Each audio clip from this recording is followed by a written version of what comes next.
I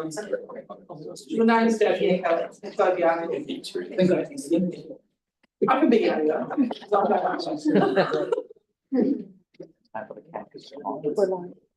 All right, we did. Just in case viewers from around the world wondered what that was, elected members weren't fighting, they were scurrying to be helpful to each other. Tēnā koutou katoa ko o tākoro ko oku aho ko puhara ki nui o mātou awa ko iwi pāti moana ko Waitai te hapori ki ngā paenga o tātou e mahi nei o mātou ingoa no o te marakura o tēnei po ali no reira tēnā koutou katoa. Welcome everybody to the Waitai Community Board. This is our last meeting of the year and it's a big one. We've got a lot on the agenda. Before we start, if you'd like to join us in a care. Whakataka te hau, whakataka te hau, ki tongana, kia mā, kina, ki usa, kia mā, tara, ki kai, e hea kia te atukura, e tio, e hoka, e ahau, thank you, everybody. We have one apology from member Tim Baker for absence. Any other apologies? No other apologies. Would someone like to move that Tim's apology be accepted? Moved by Celeste, seconded by Greg. All those in favour say aye. Against, carried. And declarations of interest. Does anyone have any declarations of interest to make? Right, no declarations of interest. Move to confirmation of previous minutes. No. Moved by Jackie, seconded by Greg. All those in favour say aye. Aye. Against, carried. So just before we move on to the public forum, we've got a really tight agenda today. We've started an hour early. We've got a lot of items to discuss. We've got a lot of deputations. So each deputation is going to be max 5 minutes, including questions. So I ask that, and also our staff, if you have questions, please keep to the question.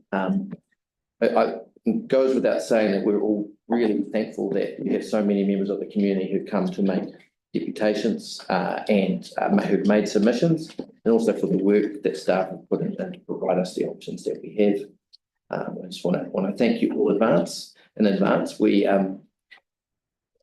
will try to do our best to work through the agenda as efficiently as we can. So just bear in mind, please, everyone, that to remain tightly focused on the questions we have.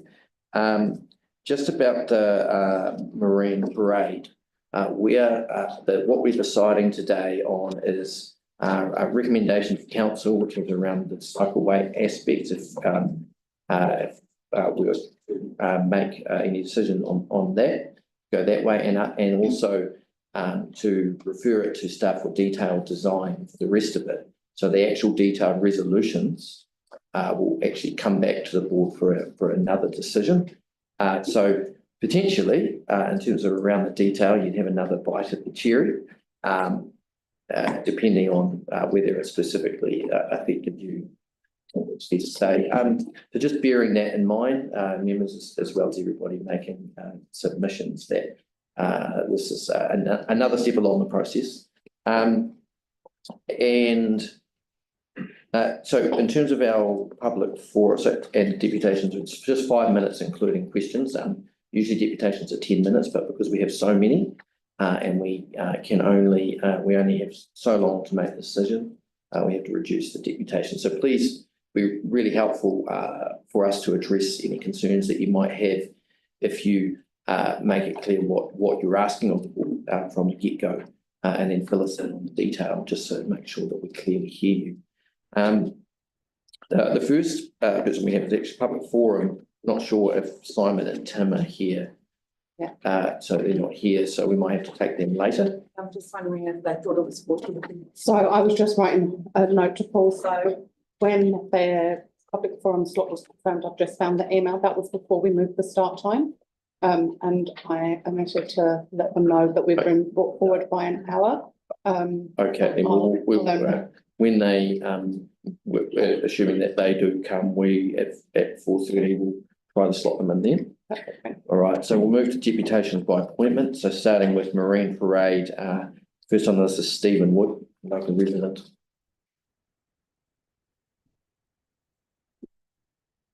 Well, Steve, the floor is yours for 5 minutes. If you want us to ask any questions, leave us a little bit of time. The one that was.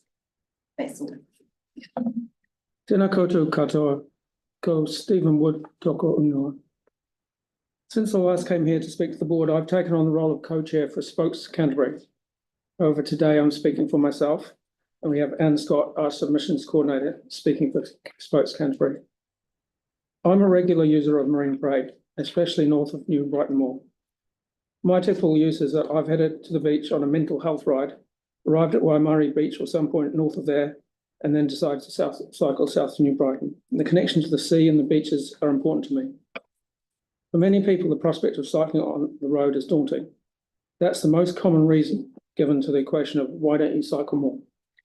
So option C is good because it can give these people a more attractive option than riding on the road. But I suspect that some of the appeal of option C is also that it provides a facility for cyclists without disrupting the status quo on the road itself too much. That's all good. The more people we can keep happy, the better. But both the shared path and the road are still shared zones. Some people cycling will choose the new path for reasons they think are valid. Some people cycling will still choose the road, again, for reasons that are valid for them. It's all about catering for different uses of the space and making a shared space work. If you want more development on Marine Parade, it's going to help if people feel able to walk across the road to get to the new path or the dunes or the beach or the amenities on the seaward side. It's good if people on the seaward side can get back to the landward side. That can only happen if it doesn't feel like you're crossing a racetrack. The first time I went to a conference on cycling and walking, which is now 15 years ago, there was a keynote speaker called Philip Darnton, who was chairman of Cycling England. He talked about making an economic case for investing in cycling, about the health benefits, the social benefits, the reduction in pollution and in traffic congestion. It's all stuff we kind of know. But then Philip said something that I found surprising. He said, at the end of the day, it's not about bikes. He said that often when we're advocating for better provisions for bikes, we end up with better spaces, more livable spaces. And that's what I'd like to say to you today. I rode down to Marine Parade to New Brighton a couple of days ago. There were people on the beach, in the playground, the pools. There was market days. Things were humming. There were bands playing at both ends of the mall. I caught up with people from the New Brighton project to talk about the parade next week, and with Mike at the bike shop about an issue with my bike. It was the closest thing to a village feel that I felt for a long time. It felt like a good place to be at. That's the kind of thing we're aiming for. Thank you very much. You take questions? Yep. You have any questions? No questions. Well, thank you very much. And the next person we have is Esther Perriam,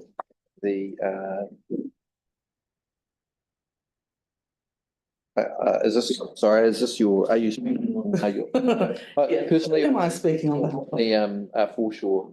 Yeah, sort of a bit of both, but personally, but pure and foreshore. Yeah, I hopefully will outline that. Thank you. Floor is yours. Kia ora, kia ora koutou, ko Esther Perriam toko ingoa. Most of you will have met me before. It's easy to get caught up in what I think is best and what I want when it comes to this topic. I'm a resident who is directly impacted by this development. It is opposite my home on Marine Parade. But this is not all about me. This is about my friends, my neighbours, my children and their children. And most of all, it's about my community. And with that in mind, I wish to encourage you to vote in support of option C. I've decided that for my deputation, I'm going to actually use the most robust and recent data I can find on what my community wants and needs.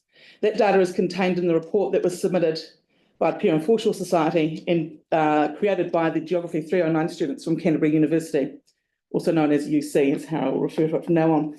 The geography students who undertook this research used a mixed model approach to their data gathering, including interviews with stakeholders, focus groups with residents, walk and talk surveys with locals and visitors, and an online survey for social media. This is the most robust and diverse methodology used by any person or organisation who are part of this decision-making process. The research clearly shows that New Brighton residents want better access to their coast, equitable development, infrastructure that supports pedestrians and cyclists, addresses parking, freedom camping and road safety concerns, and is economically and environmentally sustainable. The literature review in the report highlights how Christchurch City Council staff are an important part of this conversation in regards to road planning and safety. The team who've worked on Option C have used their training, skills and expertise to develop an excellent plan, and I'd like to personally thank them for their work, especially given that Option C was not even an option initially. I'd also like to thank the board and the staff for advocating for creating Option C, as the UC report found that community participation is a critical part of good decision making. I believe it was clear that both Option A and B were not widely embraced by the community, and whilst people may not have bothered to submit officially, the sentiment of the community was clear in social media and in supermarket line chats. Furthermore, the sentiment was borne out by the UC research. Options A and B were seen as being done to the community rather than being developed in consultation with them. By agreeing to consider feedback on options A and B and pushing forward to develop Plan C, the board, staff and wider council have clearly demonstrated a desire to work with community, and this can only be seen as a good thing. As expected, the report showed that there were comparisons by the public to work done in other coastal communities, and New Brighton residents expressed a desire for more equitable development of our foreshore area. I strongly believe that Option C, with as many bells and whistles as possible, allows Christchurch City Council to clearly demonstrate that they are investing in New Brighton, and not just fixing a few potholes here and there, but actively using available CRAF funding to make a large and meaningful impact. If the board and the council do not vote for the best option we can afford, then what message are we sending our community? It was also clear in the research that being able to access the beach in an active way, including walking, running and cycling, is clearly important. A shared pathway such as in Proposal C clearly addresses this desire. Safe crossings are also really important, and while this is evidence in the report, Option C doesn't quite address these concerns, but I'm sure that these can be added before a finalisation of the project, even if it's just the painted on ones, which I now know are a whole heap cheaper than the raised ones. There are some other options, there's some other key issues that I believe are not yet actions, but that I believe I should raise now to make a priority for our community board and council. Issues that came out of the report that are not covered in Option C. Freedom camping, clearly the biggest issue for Marine Parade residents who clearly live with this activity at their front doors. I'm very aware this is not within the scope of this project, but I think that this research gives the community board a clear mandate to begin taking steps to begin engagement with the community on this issue. Road speed, to create a safe and livable community, literature shows that road speed is a critical factor. The research done by UC demonstrates a divide between those who live on the parade and those who use the parade. I believe this should also be looked into further. Communications and connection with community. 30 seconds. Oh God, the public perception of Christchurch City Council, and therefore sadly this board, is not great. I believe that by getting out there and fighting for everything our community can get, our community board can be seen as fierce advocates for everything we can get rather than anything we can get. But back to the discussion, the report shows we need better access to the coast, equitable development, infrastructure that supports pedestrians and cyclists, addresses parking, freedom camping, road safety, and is economically and environmentally sustainable. Option C is clearly what New Brighton needs now. It's a step in the right direction, a foundation to build off. It links with the pools and the pier, which are both iconic features, not just of our community, but of Christchurch. We need to look forward and imagine a wide-angle camera shot showing our beautiful coastline, a well-utilised shared pathway, well-surfaced and straight roadway, and the finish of a massive sporting or cultural event, and the camera continues past the pools, the clearly recognisable pier, and people think, gosh, Brighton looks great. You have the ability to make this dream a reality, so I urge you to vote for C. All right, thank you very much. Yeah, well done. Thank you. And next we have Mitch. Mitch, do you want to set the table? Yeah. Wasn't light reading. A colleague of mine has prepared on the results. Probably too much to cover now. Just take one and pass it on. Yep. Thanks for having me. You don't have to speak as fast as Esther. It really is. I heard everything you said. Yeah, first time doing this, I'm probably going to try and intentionally slow myself down so I cover everything. Is there a timer? Do we have a timer? There is. Brilliant. Is it going? Hasn't started. Haven't started yet. All right. You ready? Yep, brilliant. I'm here today to speak on behalf of Greater Orotahi, the citizen-led community group. regarding the proposed improvements for Marine Parade and to highlight the clear benefits of adopting option C. Bit about me, I'm a local resident. I'm raising a young family here in the area. And also on top of this, I work in construction infrastructure with experience in implementing traffic safety improvements to Christchurch City Council assets. So just to start, I feel like I need to summarise the area that's being affected. So Central New Brighton and the adjacent sections of Marine Parade have shown great promise over the years, and I feel like it's finally happening, it's finally happening because we now boast the hot pools, Punataina Moana, a family and kids play area. We're going to have the future pierside developments shortly, and it's always had access to the beach along that whole stretch of Marine Parade. Now, the proposed improvements to Marine Parade will be integral to complementing these recent investments in the area and the future ones, and making the area an attractive and safe place to be. Now, before I discuss why option C is the best choice, it's important to acknowledge the current issues with the existing setup on Marine Parade, which creates a somewhat dangerous and unattractive environment for pedestrians and cyclists alike. So along Marine Parade, there's currently no continuous footpath that remains unbroken by an intersection. As we know with Marine Parade, the intersections there are often blocked by traffic from a visibility perspective. They have large, wide sweeping corners which promote taking those corners at speed, also create longer crossing distances for pedestrians and cyclists alike. And as we all know, Marine Parade is, it's already been said, a bit of a racetrack, which people hit the gas going down. So they come around these sweeping corners and if you're a person who's, let's say, elderly, challenged with mobility, or myself pushing a pram, it can create quite a hostile environment to be, and does not promote the regular use of those areas.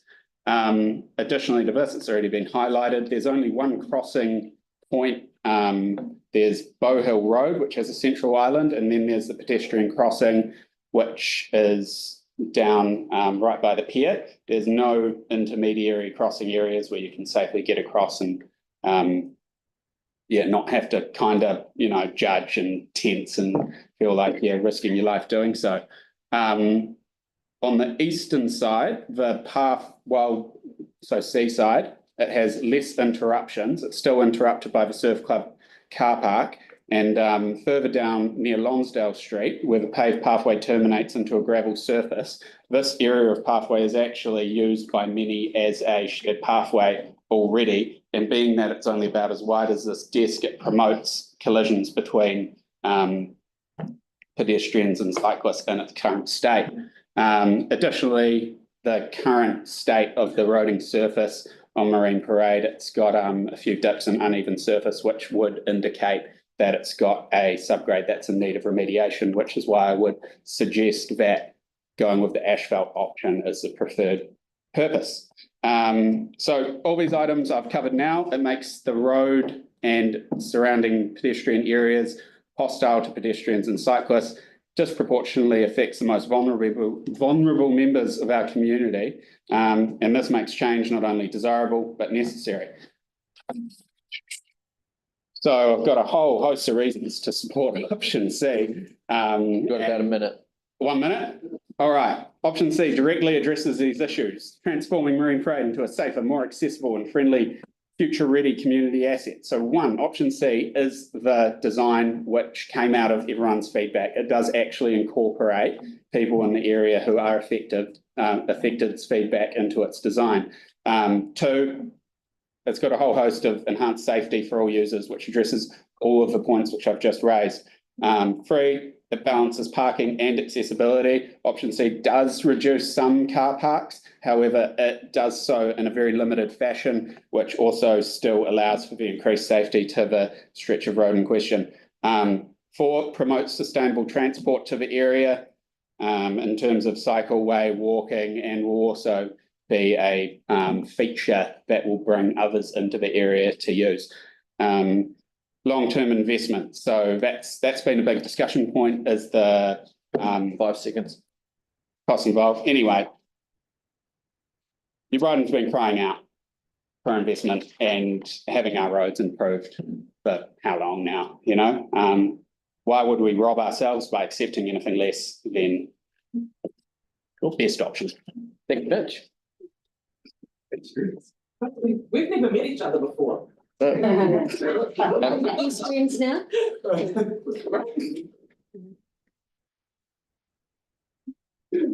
Is Ian here? No, Ian, okay, Michelle Hollis. Go on, Michelle, what is yours? Oh, kia ora koutou. My name is Michelle Hollis. I live in North New Brighton. I was one of those who was about to not bother making a submission. But when option C came along, I thought I should come in case other people didn't.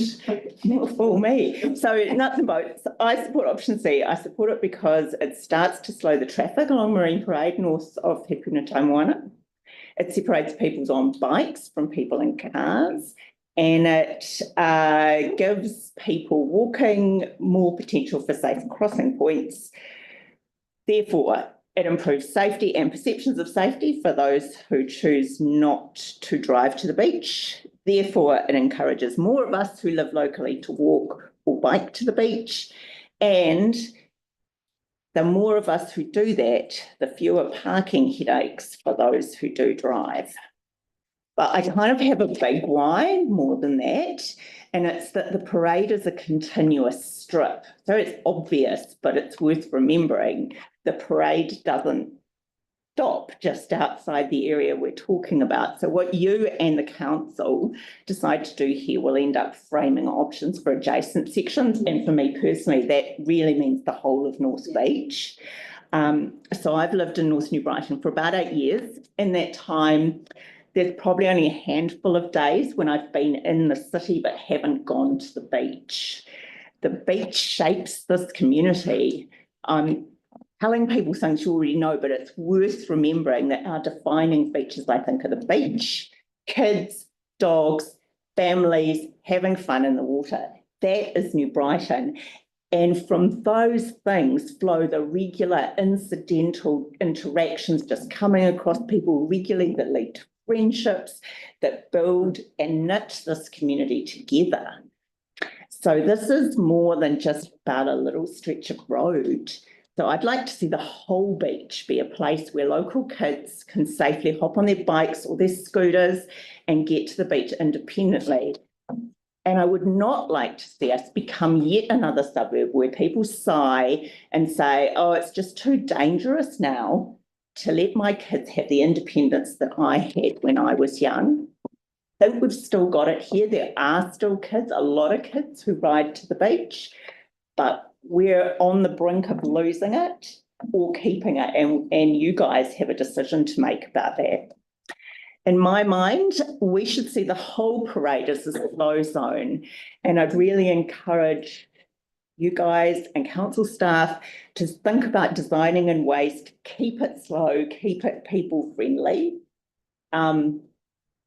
So in my little brain, the model layers the transport modes from the most to the least vulnerable, starts with the walking right near the shore and gradually moves inward. So the parking preference is for it to be furthest inland. So seaward parking, sure, for people with mobility needs, emergency vehicles, short-term parking, but anything like camper vans, overnight, all-day stays should not be right next to the beach. And I think that that gives us the best opportunity to keep what we have. So I support option C.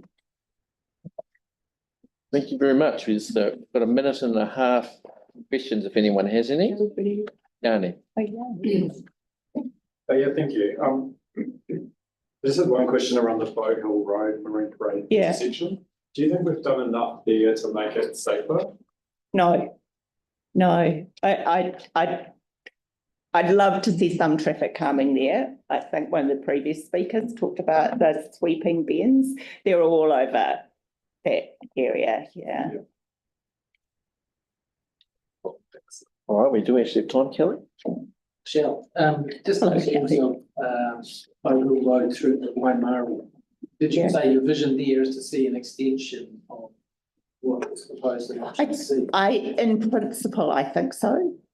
Because, you know, that's a big community, and I think it would make a difference for all of us up that end. It's a big community that's growing too. I can also see a lot of benefit for New Brighton of having much better connectivity with Bottle Lake Forest, because, you know, when you zoom out and think of the city in a bigger picture sense, Bottle Lake Forest through to New Brighton onto the Avon Otakaro path, you know, beautiful, beautiful. And I routinely meet people who've got themselves a bit lost. All right, well, thank you very much. Appreciate your time. And next we have Anne Scott on behalf of Spokes. Good afternoon. Toko and Scott Tokoinga. I'm speaking on behalf of Spokes Canterbury, and I'll just rush through these slides. So next one, please. Can I control? So there are three types of cyclists who are using Marine Parade. There are commuter cyclists who are about 15%. They prefer the direct and efficient methods. They will not use the new paths, but they will benefit from the traffic calming that's going to happen. The interested and concerned, which are around 56%, they like separated cycles. They really will not cycle unless it's a safe way to get to their destination. And then there's the recreational cyclists who are cycling for enjoyment. They have mixed abilities and they prefer separated, and they'll quite happily use footpaths if you don't provide any sort of services. And you can see from the pictures there that what we're really looking at is we're looking at facilities that will suit the youngest children through to the Wednesday wheelies, 60, 70, 80-year-olds on e-bikes, through to the commuters, through to the people who are just coming to New Brighton to have a look at the pier. Everybody, we need to have something that suits everybody. Next, please. So why change? There's ongoing issues with speed. Many cyclists feel uncomfortable on the road. They feel like they're being pushed into the traffic by the berms. And if you actually stand and count them, typically a third of the cyclists are already using the gravel path and footpaths as a safe option, and they're not the best because they can be quite rough. We're also seeing that there are more cyclists coming, particularly with the improved connections. The CUC, the QE2 will bring in more demand. And one thing that hasn't been mentioned is New Brighton has wet weather. And you actually can't use the separated current path in wet weather because you'd just be bouncing through the puddles. And even on the road, you've got a lot of water. Next, please. So Spoke strongly supports option C, including the bi-directional pathways, cycleways and shared paths, and the safer crossing points for pedestrians and cyclists. And so do a large number of submitters, 73% supported option C. Next, please. Now, there are two parts that I've picked that actually we need to look at very carefully when the full designs are done. In Rauwhiti Ave, it's not clear how you transition off and on the cycleway, and I'm hoping where those circles are that there will be cut downs. Rauwhiti Ave is a problem because people go in and out of that avenue very fast. And they often stop well within they pull right out of the road and stop where a cyclist would expect to be. So I'd like to see that have a stop sign or a giveaway which indicates to vehicles where they should be stopping. And we support the speed humps here. It really does need it. Next, please. Sorry. And the other issue is the New Brighton Surf Lifesaving Hub. The entrance can be very busy in summertime with vehicles lined up both to turn in and to turn out. And we would really prefer that pedestrians and cyclists have the right of way with the appropriate markings on the road to indicate that's the case. I do question whether the pedestrian crossing is too close to the entrance to be safe when you've got banked up traffic on the road. And vehicles turning right often sit in the vehicles turning right coming out of the car park will sit in the cycle space to sit so they can have a better vision and see where they're going to go. And would speed humps here help reduce some of the speeds? And I'd also like a sign, watch for cyclists. I didn't do anything about Bow Hill Road because there wasn't time. So Yes, there's plenty of other things that I could have talked about. So thank you very much. Celeste? For your submission. Just a question around the actual shed path, with currently the camper vans being parked right adjacent to it. Do you have any thoughts on the risk of dooring? Obviously, we've already got that risk, but is there something you could propose you think would be helpful for us to look at through the type design to minimise that risk? I think you really do have to minimise that risk, because when you have a shared path, you not only have the cyclists who might get doored, but you also have vulnerable users. I mean, that shared path is going to be really useful for people in wheelchairs, for instance, or mobility devices. And so they were moving at slow speeds, and they may not be seen when someone comes out of the back of one of those vans.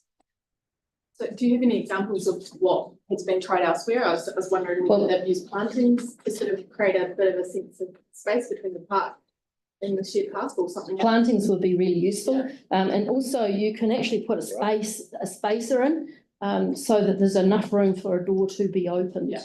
All right, we're out of time. Thank you, Anne, once again.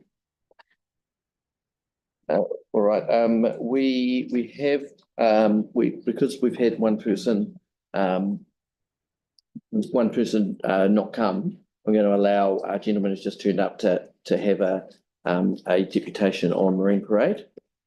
His name's Johnny. Johnny, would you like to join us at the end of the? Yeah. So we only got a very limited amount of time, as I'm sure Cindy has let you know. So yeah, up to, I'll give you 3 minutes. I only need a minute. Only need a minute, all right. Yeah. Joyce. It's partly to do with the new development of the roadway, but which is where I'm coming from as a standard of living on Marine Parade, and being involved with the local community and talking to neighbours and hall staff, and it's to do with what's going on the ramp at the moment with people parked there. Campers, most probably people are aware of that in this room. I've spoken with Joe about it. So we can, sorry. I'm just going to make it quite quick. Yeah. So basically there's a group of men there that is intimidating the local neighbourhood. Hall staff, children, urinating on the car park, smoking, drugs, alcohol, and no one's doing anything about it. I know it's separate from the roadway, which is eventually it's going to be A, B or C, which I think is great, and with a new development down the end of the mall. But this is just no one's actually doing anything about it. So very quickly, Joe and then Celeste. Okay. So something has been done about it. Great. And hopefully he's out of there by tomorrow. Oh, right. The police were up there today along with park staff, and he is a displaced person, so it's hard to actually do something to find him somewhere to go. But there were discussions today, a tow truck up there today, and the tow truck didn't take him today, but hopefully he's gone by tomorrow. Right. It's great, because this was something I spoke to Joe about before the Christmas parade, and yeah. And so that's all I need to say. I mean, as I was asked to talk to the police about it as well, and I've had a good discussion with Roy Apley, the police senior sergeant.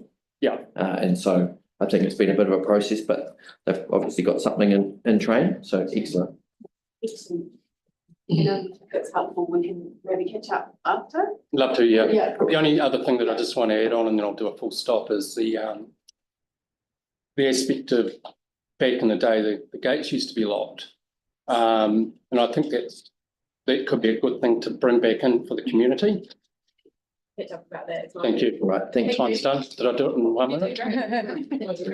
Thanks, Johnny.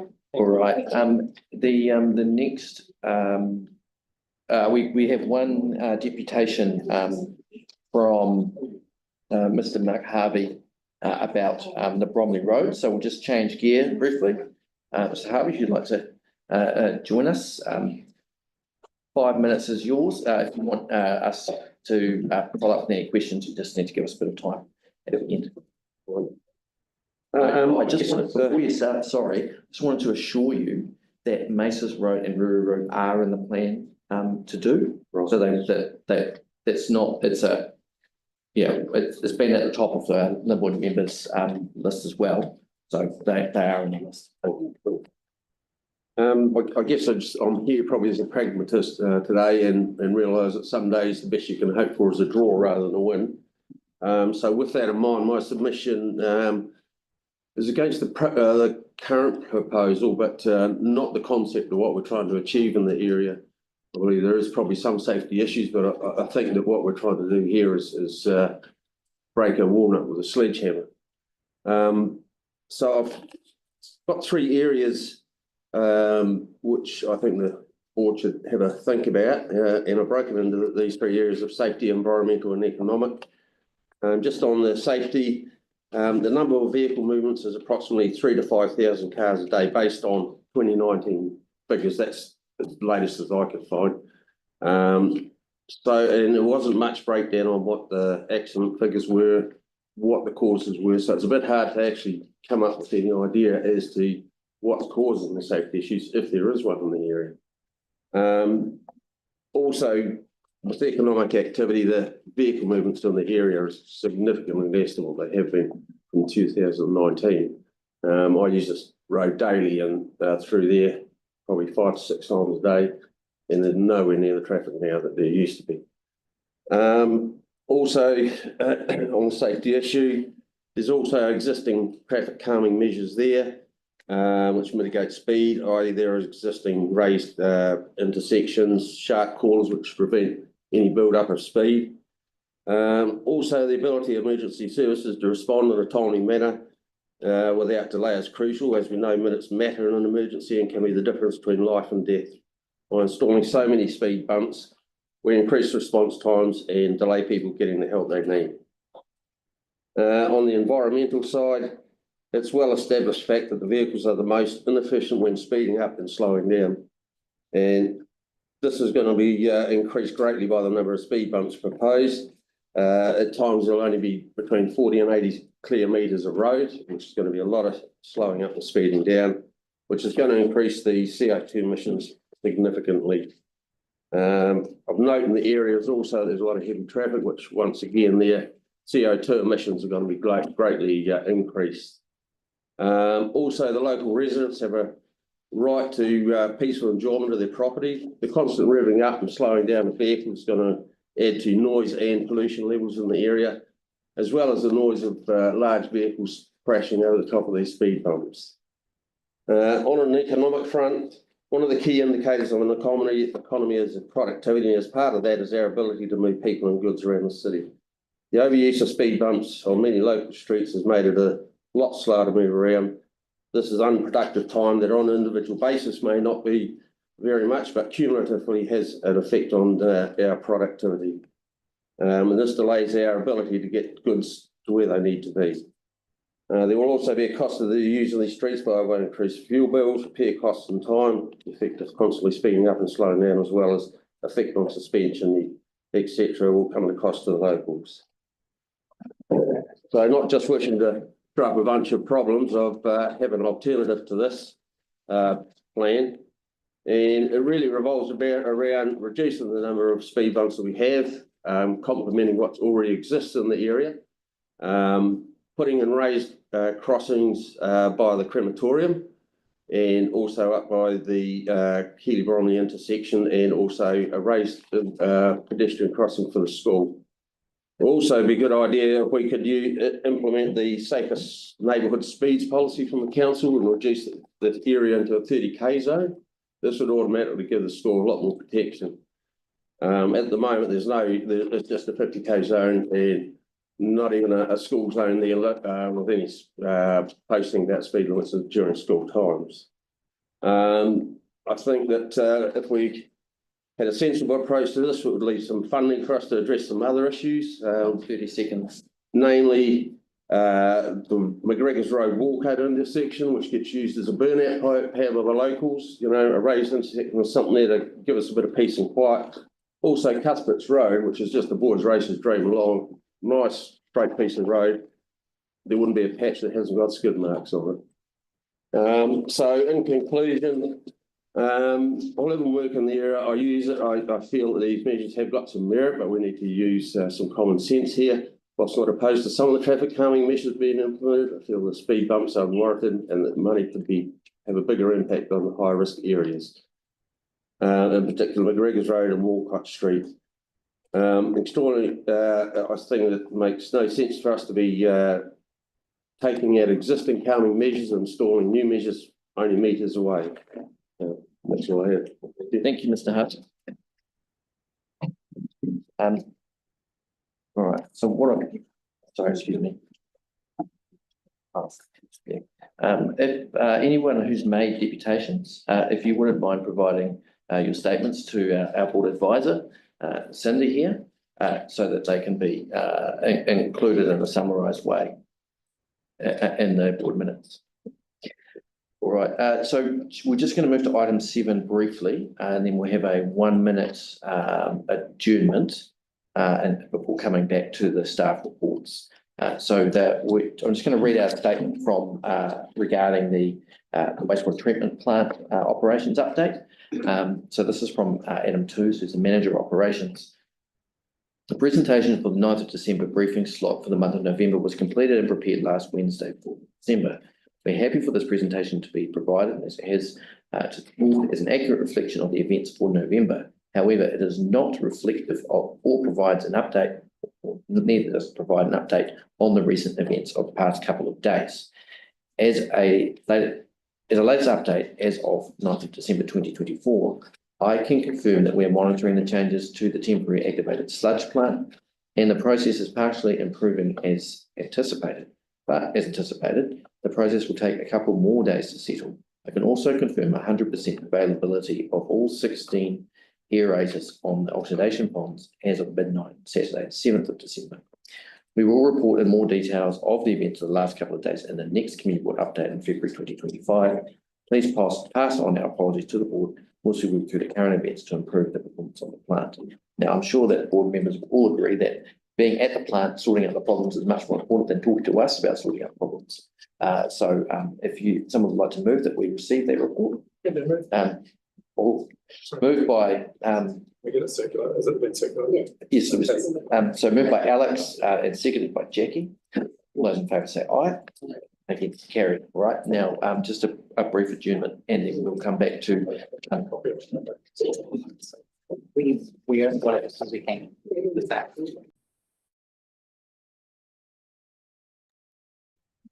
I want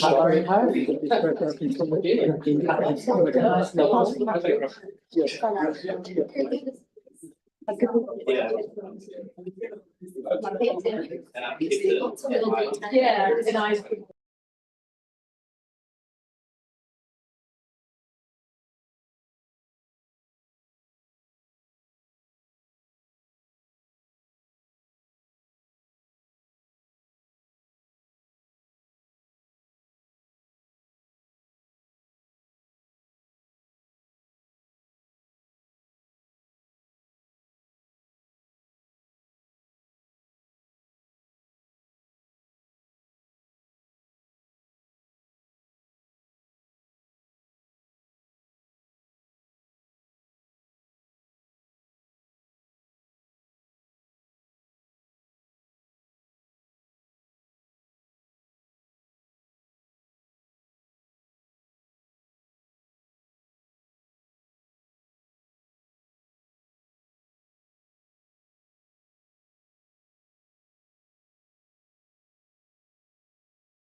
Shalene and staff to come and with their report on Marine Parade.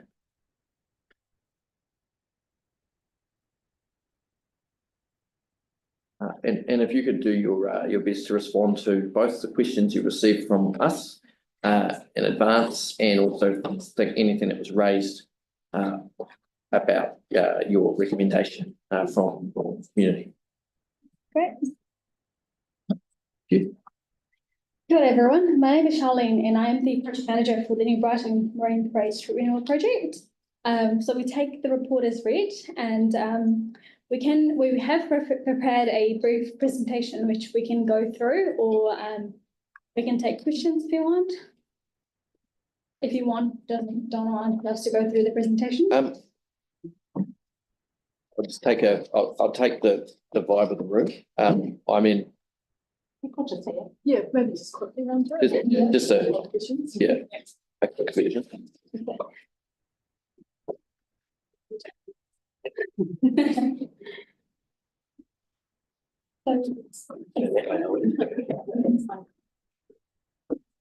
It's not working. Check the side there.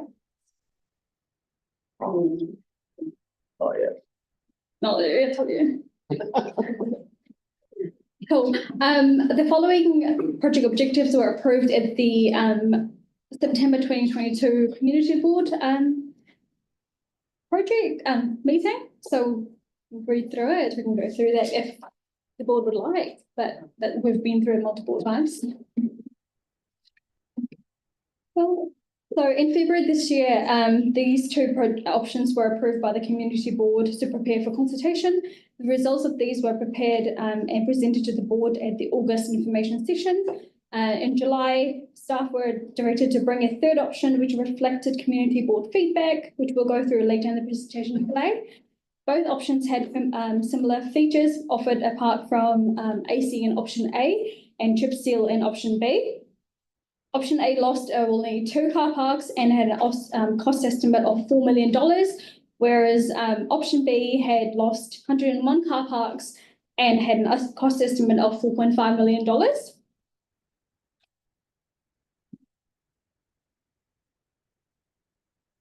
So as mentioned in the previous slide, option C was developed based on the feedback received from consultation, which went through from May to June this year. This option includes all features This option includes all features offered in option A, plus the bi-directional cycleway and shared path.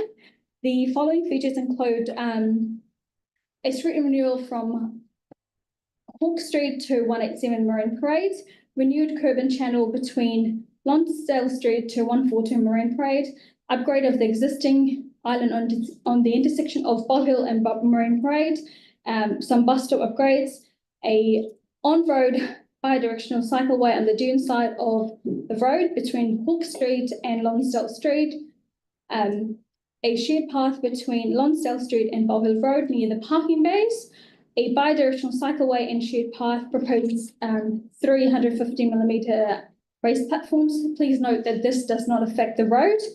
A zebra crossing and pedestrian refuge island on Marine Parade close to Hawke Street intersection, a pedestrian island and curb build-outs at the entrance of New Brighton Beach car park, a new speed hump at Graffiti Avenue and Marine Parade intersection. This option removes 12 car parks on Marine Parade between New Brighton Surf Club and Bow Hill Road. So 2 on-street car parks and 10 car parks in the parking bays. It retains 235 on-street car parks out of the 237 that's currently available. It does propose a landscaping around the parking bays, also proposes planting near the sand dunes. The high-level cost estimate for this option has come through as $5.6 million with 30% contingency included. So I'll now hand over to Gemma to go over the option C plans. Kia ora. So we took what people liked from A and B and we came up with this option. So the southern section has a 2-way on-road cycleway similar to a park terrace style cycleway, and then we move to a shared path as we go north pretty much from Lonsdale Street. we've got the bus stops. We've worked with ECAN on the design of the, I guess, the interaction between passengers embarking and disembarking from the bus and how that works with the cycleway. And we still have some details to work through on that one. And as the shared path heads north, it kind of meanders through the car parking bays up until Bow Hill Road. I did hear the comments around the access to the big car park. And if you're happy to, we can do a little bit more work with folks, Greater Ōtautahi and Esther, around that intersection. It'll also have to go through a safety audit as well. So we can definitely work through that and the crossing point as well on the south side of the access. But in general, as a concept, this scheme seems to give us the best of, I guess, what people like from A and B, and takes the cycles off the road and gives them a designated space. In terms of speed and traffic calming, we do have the features mainly around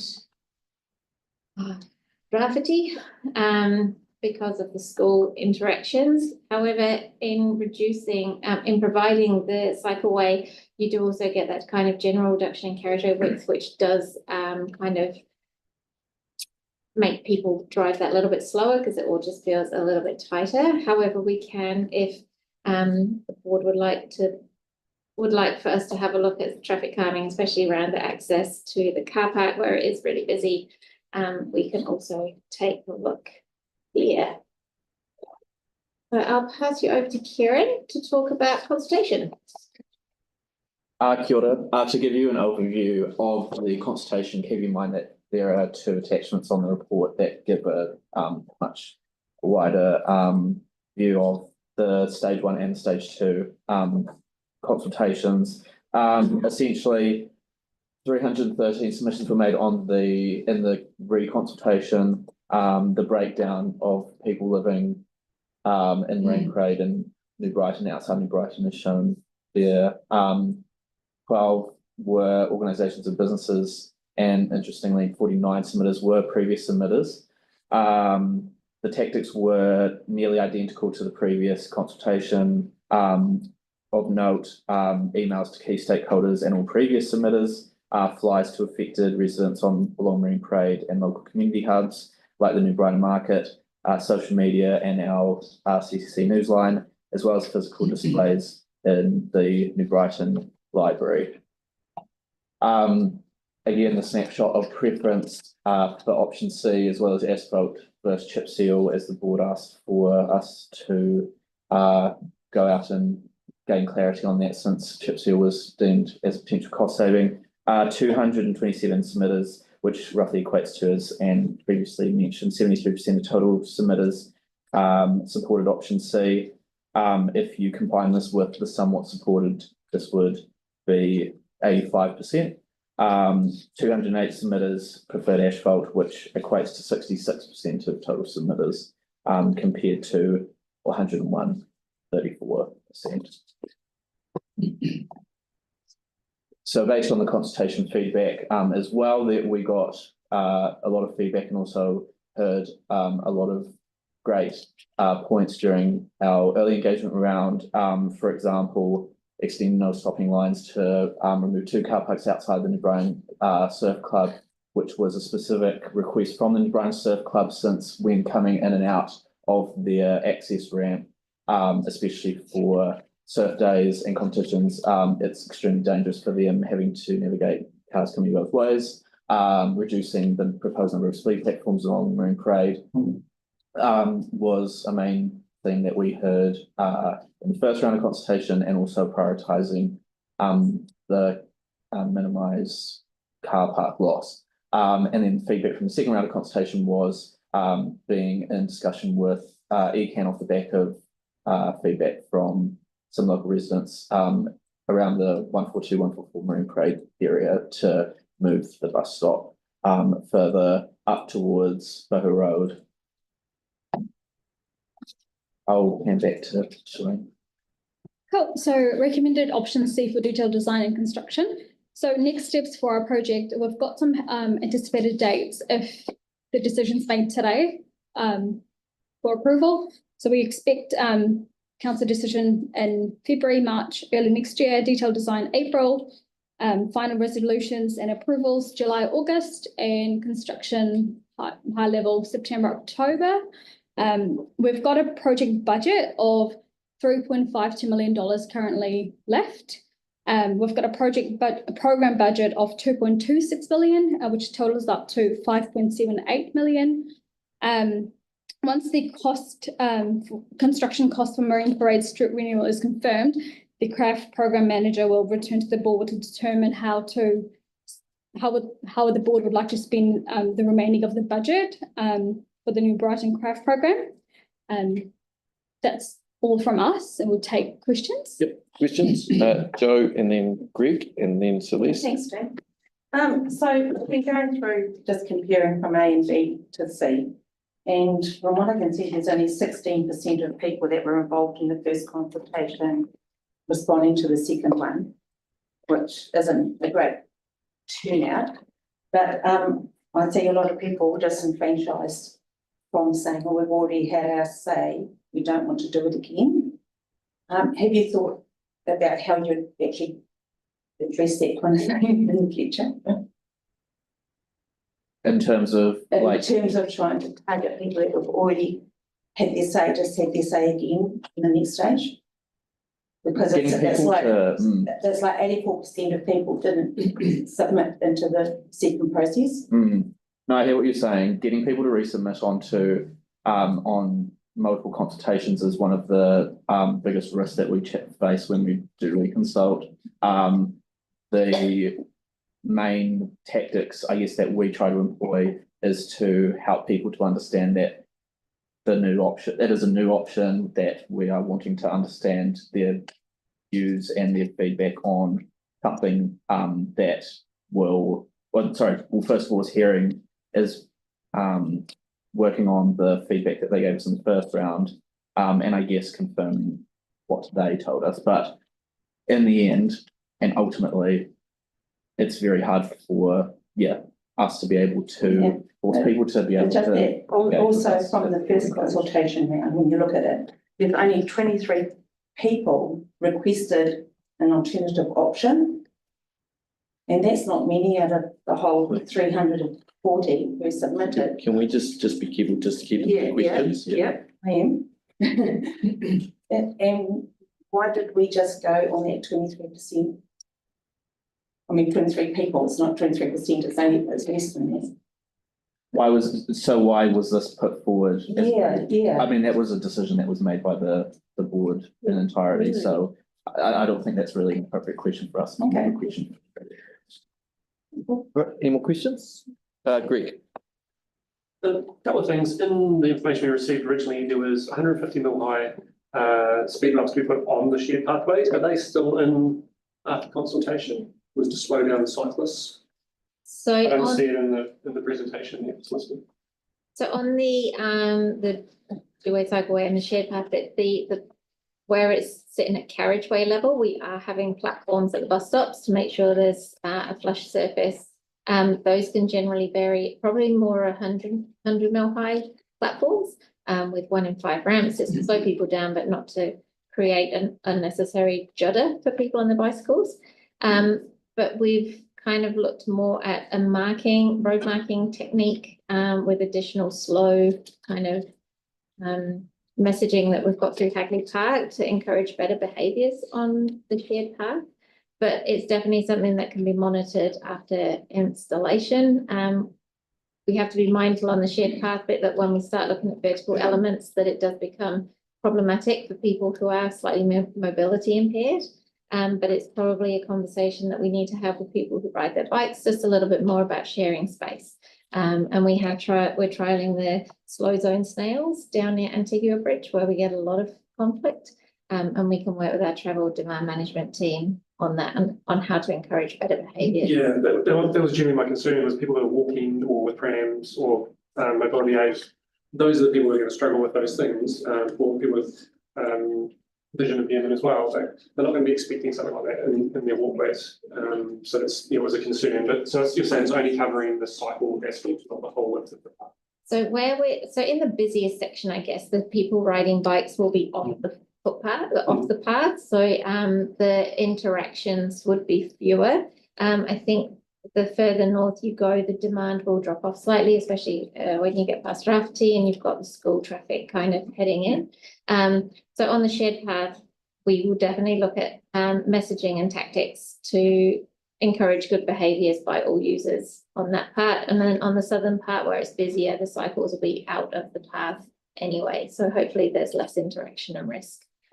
Also around the difference with the asphalt and the chip seal, with the sand blowing off the beach, is there any consideration being given to what's easier to clean and what's less likely to accumulate on the surface of the road? Hasn't been a consideration, but I will hand it to Shalene. Yep, we've been speaking with our maintenance team about this. So asphalt is a lot easier to clean. When the roads are clean, obviously there have to be times, is it only the gutters like in most areas, or is it the main full width of the road down there due to the sand that's blowing across it? In the carriageway? Yeah. We're just wondering if it's going to be chip seal, whether it's going to settle more in the surface and whether the whole road gets cleaned in that sense. To the asphalt where it's going to be nice and smooth, it's probably going to blow right across to the other side. I think we can find some additional information and come back to you on that point. Celeste. Thank you. My question is just around the detailed design stage. If this option C goes ahead, will you be looking at some of the other bits of feedback that came through and just going through those? Because there's quite a bit in there that I thought was quite sensible suggestions around the point around if you're on the shared path, concerned about separation between cars and the path. Those bits and pieces, will they get picked up as part of the detailed design? So there'd be a way to loop in those. Are you linking with the submitters around that, or is that not part of the process? Generally around detailed design, it is kind of just looking at those things and seeing if we can address them. However, because it does involve a cycleway to some extent, it would be beneficial maybe to have that additional meeting with Spokes and Greater Ōtautahi to make sure that we are closing out or addressing most of their concerns. There is a detailed resolutions report coming back, so it could be a cleanup report in there if there's any tweaks or changes.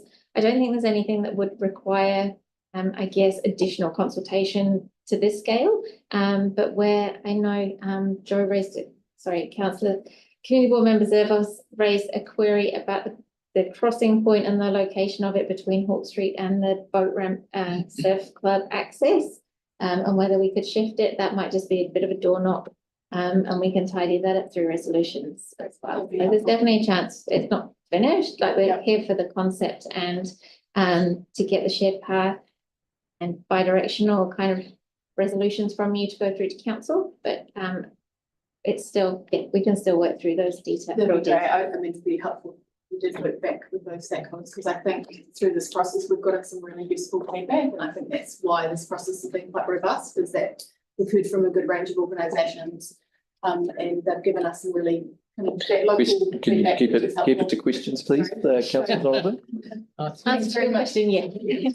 Thank you. Yeah, we can let's leave our rhetoric to the debate. Kelly. Just a couple of questions. Do you recall the overall budget that was given for graph?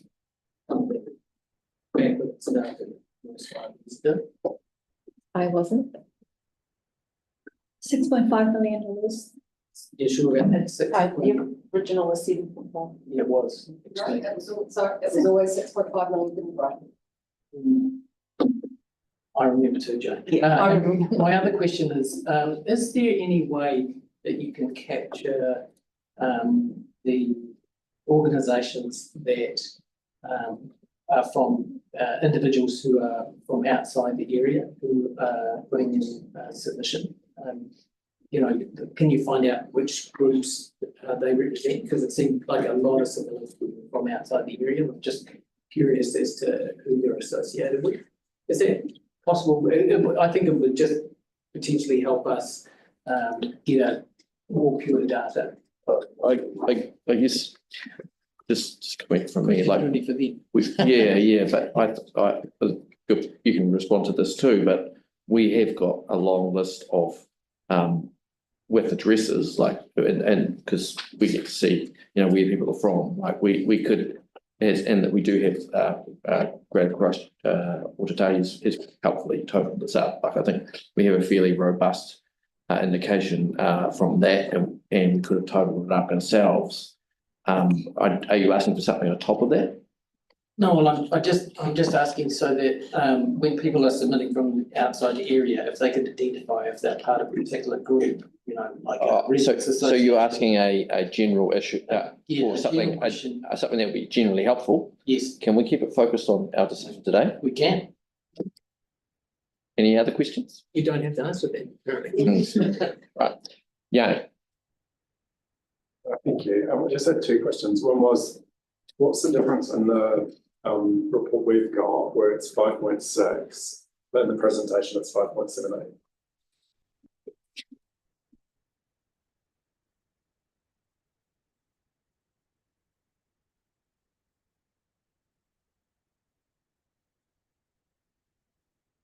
Page 25 of our report. So 5.78 is the total available budget, including the program budget and the project budget. And 5.6 million is the cost estimate for option C. Sorry, I don't. So option C has been estimated as $5.6 million. And there's All right, so you've just, the project budget is 3.52. Yeah. And then you're just saying, I thought the program budget was 6.5. It's historical. Okay. Okay, sorry, I'm just trying to understand the discrepancy in the different budget numbers. Yeah, so there is the program, and then from the program came out the project, which is the Marine Parade Street Renewal Project. Right. So money was drawn down, so the 4 million was drawn down to the project. So the total money available is those 5.78. two totals combined.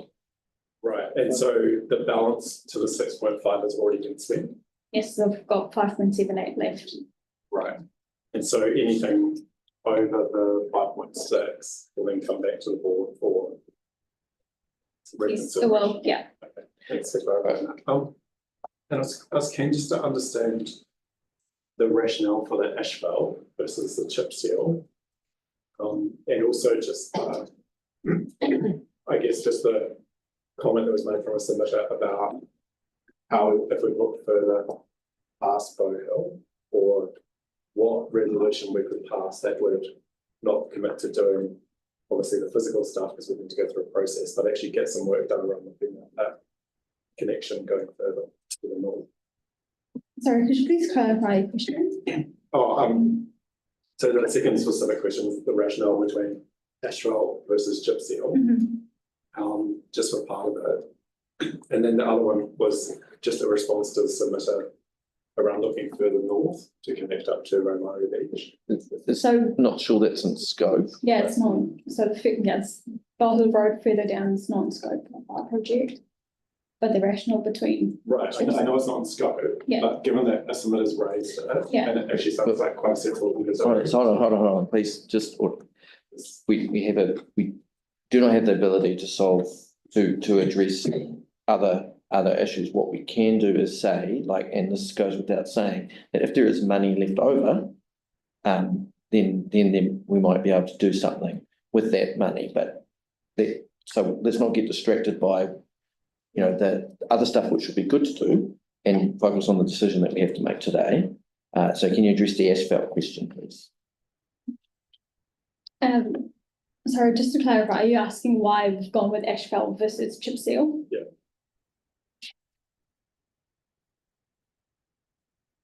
So asphalt was one of the project objectives that we had approved back in 2022, and 208 submitters preferred asphalt over chip seal.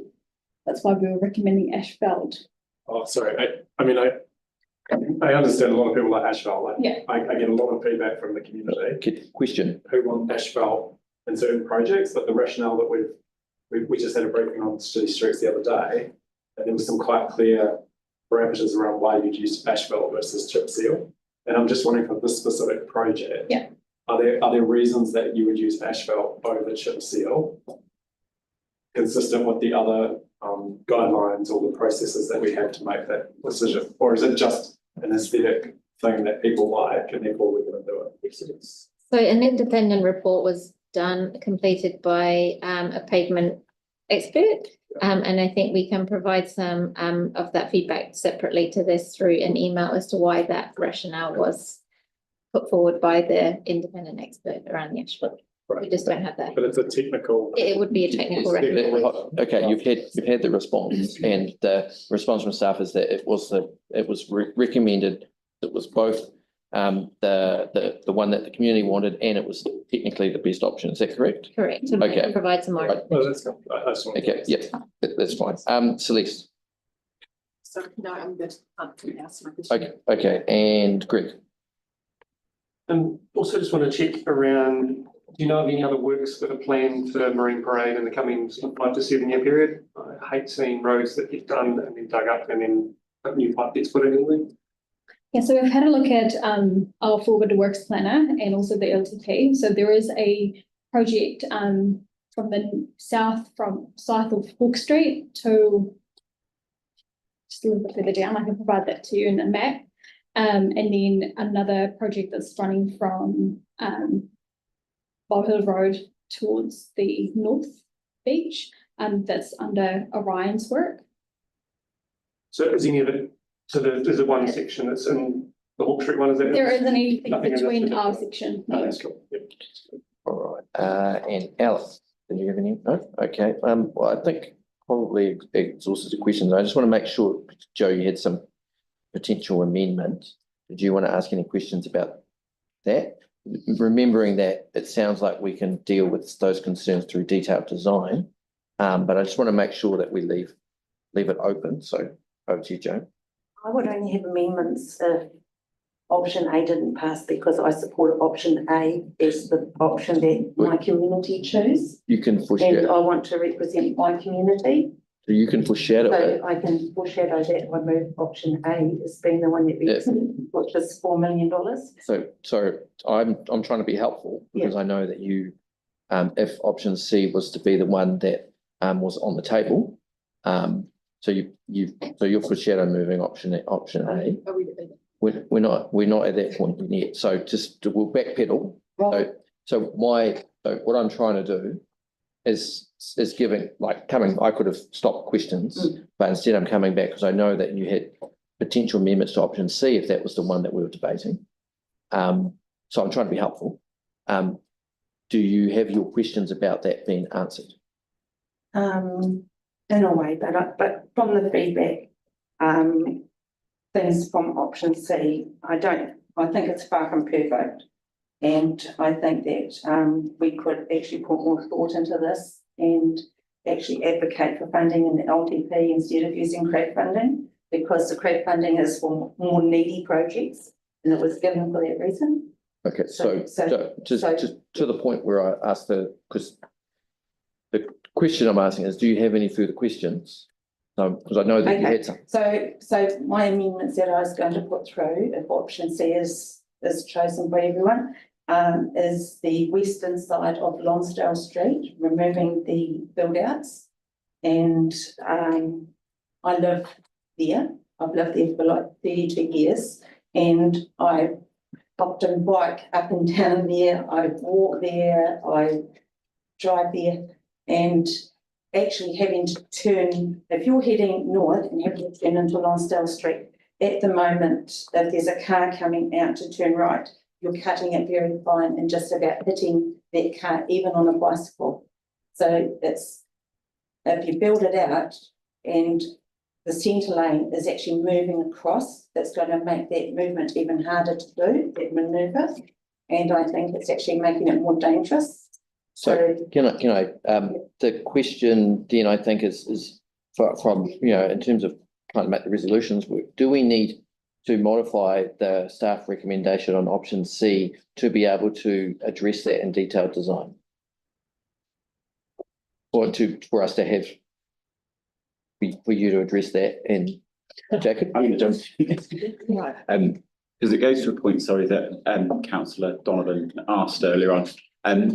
If you approve a design, you approve that design. If you want us to continue investigating options, then they need to be written as resolutions so that we can report back to you. Otherwise, there's no formal mechanism for us to change that design. So we could, say that we, we go to detailed design and construction with the exception of that particular part of it. In other places, we've done things like staff to investigate and report back on such and such, and then you get another opportunity to vote on small elements of it. But it obviously gives us most of the job to go off and do the job. Okay, so we could say staff to investigate and report on options of moving X, Y, Z. Yes, yeah. So if it's limited areas, obviously you don't want to do that for the whole job, because otherwise there's no point in this decision.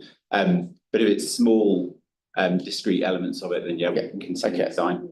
So I think that applies to all of that. Does that make sense, Joe? All right then. So do we have any further questions? No, very, very much a precise questions of staff before we go into debate. All right. Well, thank you very much. I know that that's been a long process for you as well as the board and the previous board. All right. So what was that? So we did have a foreshadowed motion, but we weren't really in debate. I have to be fair. I think Joe has foreshadowed moving option A. Do we have a seconder for option A? So the option A is not the staff recommendation, but it is one of them. I'll second it. So that's seconded. So that means we're debating. So what it goes is that if we debate this with plus amendments, if this passes, then that's what our decision is. And then if that fails, then there is a so for instance, somebody might want to foreshadow that if this fails, that they move option C. Funny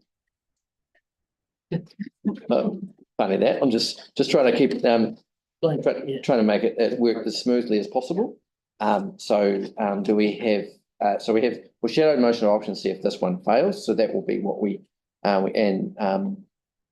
it hasn't been moved yet, it's only foreshadowed, so you don't need a second. So what we'll do is we'll go to debate on option A. Is that I was just about to move to debate. Are you asking a point of clarification or point of order? Okay. This is item 8, right? This is Marine Parade, yeah? Yeah, so there's no recommendation that just says either of the options. The resolutions are a bit more detailed than that, and they don't specify the actual option. Well, that's the attachment A is option C. So what we're doing is moving to So just so we're clear about what we're voting. Well, there isn't we could do it by attachment, but we know what option A and option B are. So don't let the wording of the resolution distract from the fact that we know what option A and option B and option C are. The one that's on there is option C. What we're moving is this resolution, except with a detailed option C. Yeah, it's not attachment A, so probably the resolution is. Yes, that's right. So we are here because we have no words yet and we haven't debated, we haven't got a formal seconder and the motion hasn't been put. No, we have a seconder with Kelly. Yeah, so yes, no, it's noted. So this resolution just needs to have where it says attachment A as detailed in attachments concerning option A. So that will be very, that works. Yep. Right. We all know what we're talking. The intention of the board is very clear. So now, Joe, you have the right to speak and then potentially a right of response. Okay, attached option A. As you know, this is part of the CRED funding. It was given to the community board for the New Brighton scope area. And we have limited funding. We have a lot of repairs that need doing. They're more needy projects than this one. They do minimal to the road. That gives us extra funding to go towards fixing Graffiti Ave, which was one of the other options that we got, and Barrel Road. With the option A, we already have a shared path down that side of the road. We already have most of the stuff in place. It's just doing it up and allowing us to do more. We had ideas about, like there's ideas put forward about utilising the path up on the ramp. And I think that's worth exploring, like detouring the path up onto the back of the ramp. And it would actually be quite nice for people to be able to see the sea when you're doing it, which is an option C. But I think, you know, if we can save money and do more in the area, we'll be better off. And I also put a little poll out just to check with my decision, and the poll came back with like about close to 50% of people wanted option A, 24% or something wanted option C, and 27% said do neither. So I think, you know, I'm feeling confident that most of the people in the area want option A. A little bit there. Thank you, Joe. Joe? Thank you, Paul. Yeah, I'd encourage you to support this. I think A was a good option. Notwithstanding that, I think that C would also end up being an adequate action if this fails. I will support that. However, when I was chair of the board last term, the CRAF fund, we thought was 7.5 million. It's now whittled away to 5.72, 5.78. I actually regret now that we ever got involved in it and actually trying to steer the money in a certain direction. We had the opportunity to spend that $7.5 million almost immediately with works that were already planned to improve all the streets around here.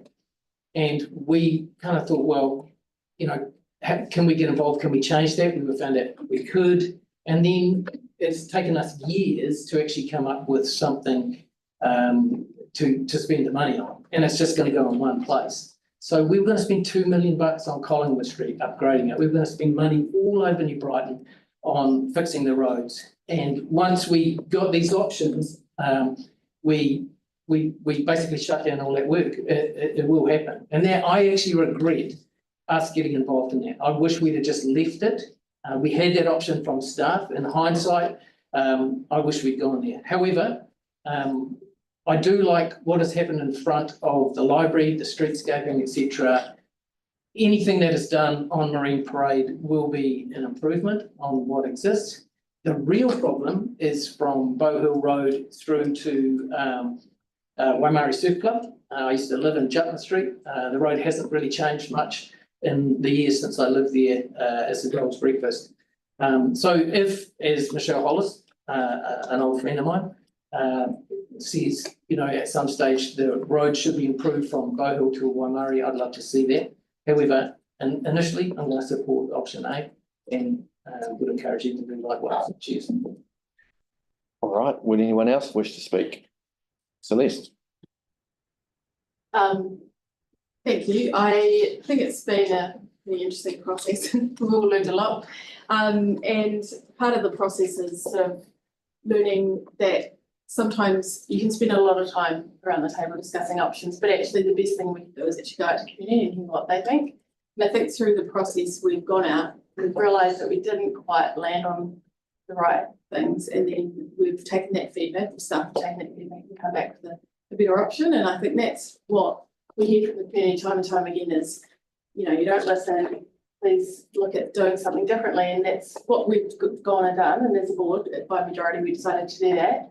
And we've seen through the feedback that has come through that process that actually people are really aligned, and I find it quite encouraging to see that a lot of community organisations have submitted on this, and they're all pretty much agreeing that this is what they want. And these represent very diverse viewpoints. And there isn't one viewpoint, there isn't one community, I'd say either. We're all part of our community that have different points of view, but what we hear time and time again is, first of all, get on and do something. So let's do that. And the second thing is, actually, we deserve better than basic. We know that this isn't the worst road in Christchurch. It's not the worst road in the eastern suburbs by a long shot. So why would we just focus on condition? What we actually want to do with this road is make it a great place to be. We know that New Brighton Beach is actually the most popular beach now. It's overtaken Sumner, it's the most, and it doesn't come to the surprise of any of us that live here, but it's a destination. So we've got people coming from all over the city, as they have for decades, coming to New Brighton, locals that like to hang out in New Brighton, and we need to make that space attractive for people to use. So we can't just focus on making the road itself smooth, though that is part of option C too, so that's a bonus. Anyway, so I'll be not supporting option A and looking forward to how this goes. Alex. Yeah, well, time and time again, we're asked why the East doesn't get investment and why our parks and roads aren't as good as Southerners and why we aren't listened to. I think the argument that we could be improving roads in our community is there, but we've got avenues that we can use to address this. We've got budgets, we've got annual plans, we've got long-term plans. So why would we waste money that's earmarked for investment in New Brighton when we can still do those other options through proper avenues? As a board, we can work together to ensure that that happens, but I don't think that we should be using this set of funds for that. In the first round of consultation, option A did not have the majority of support, and neither did option B. And as a board, we chose to pursue a further option that encompasses the concerns raised by both A and option B. Quite frankly, this is democracy. And it's been raised that not everyone who submitted on the first round did on the second. That is true, but they had an option to consult on the second. And even if not all who submitted on the second option, their concerns, importantly around parking, have been addressed in this third option.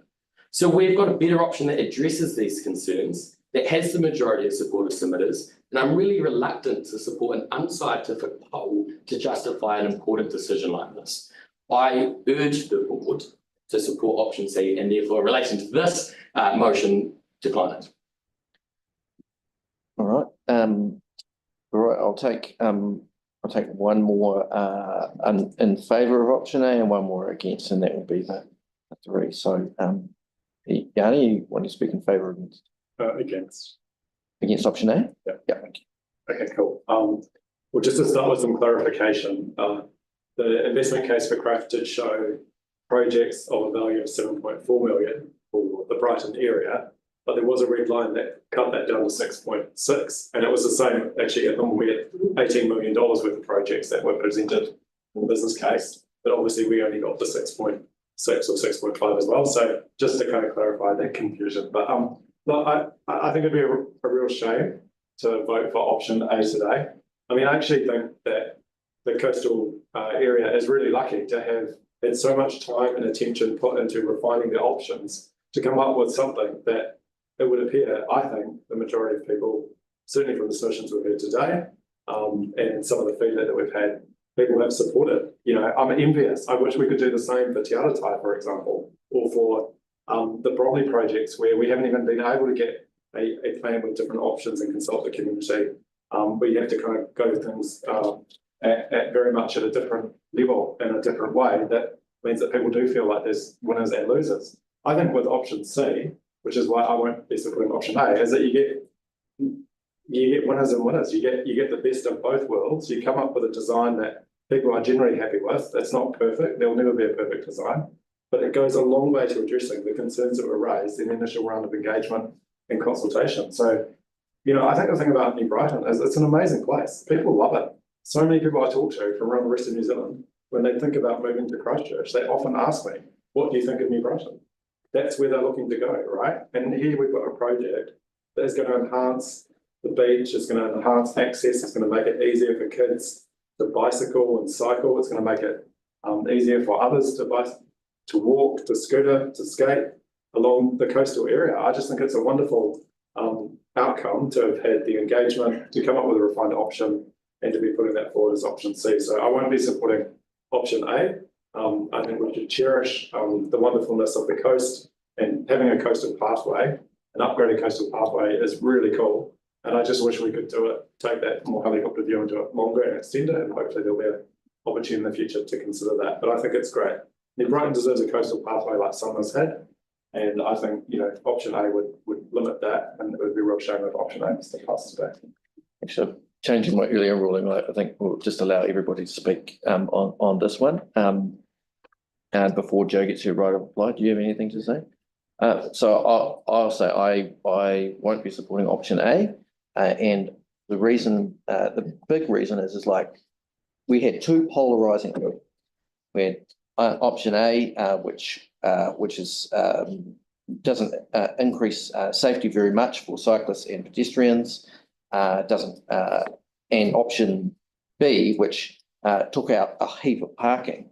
And a lot of the time in the city, sorry, I forgot my word. A lot of the time in the city, we get locked in this debate of parking versus active transport and that kind of thing. And we, the staff, listened to us. They listened to the community. They went away. They came up with a response and an option which actually does a really good job. It's not perfect, and there's ability to tinker around the edges. It's not perfect, and it's also it's not gold plated. It's practical, and I think I'm really happy to support option C, and it's a compromise. It's practical. So with that, I will hand it to Joe for her right of reply. Oh, sorry, Greg. Sorry, Greg. Just want to clarify something. Earlier, Joe spoke around the Lonsdale Street corner and the crossing by the ramp. How's that fit in? Where do we need to put that in as the discussion point? Well, there would need to be an amendment to option C. Okay, but if they're in option A already, would they not need to be considered in this as well if they're going to be discussed at that point? Well, they would know. So somebody could have moved an amendment to option A when it's not. Well, we're debating the substantive. If it was to pass as it is currently being debated, then those changes wouldn't be in there. I don't know option A off the top of my head, so. It's a useful point of order. I'd have to check. Maybe staff will be able to give those same crossing points. Are they in option A? At the intersection of Rocky too. So there's the. Oh, no, that doesn't. I mean, actually, to be fair, the indication is from what people have said that they are. The way that people are voting. I don't know if this bit is necessary, but it is necessary for the next step. So we'll hold on there. If you want to speak to the substantive. That was more just clarity around. Oh, okay, yeah. So I'll graciously allow Kelly to do whatever it is she's doing.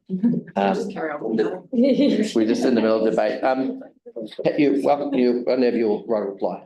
Yeah, okay. So as Kelly said from the last board, he actually kind of regrets how it went, but just to let you know that throughout the whole process, I objected to the last board as well.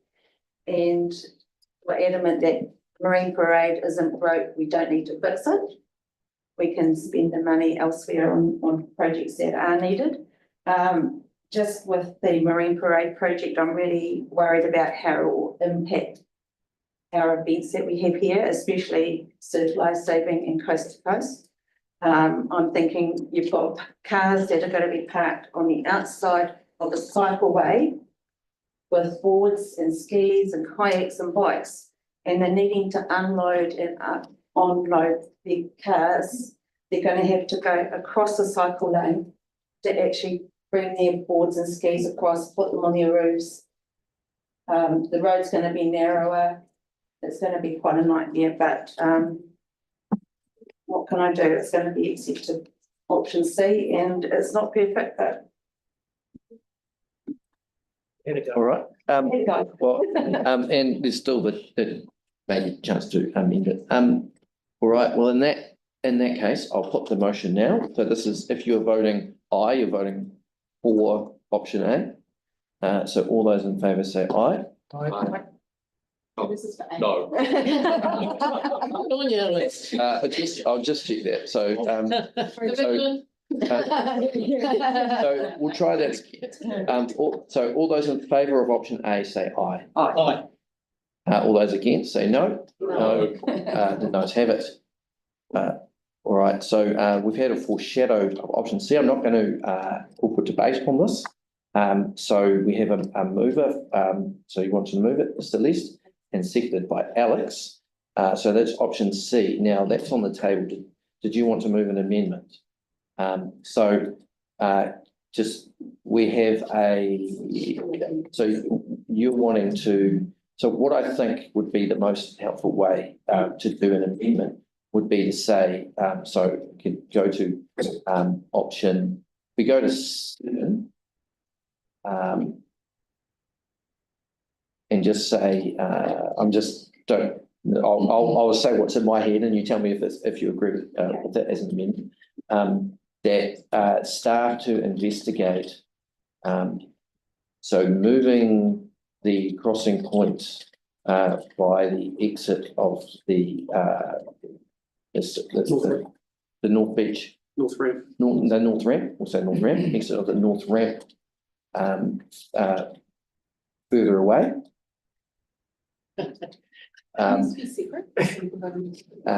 Yes, we can do that separate. And then the next one. Can we just stipulate further south? Further south, yep.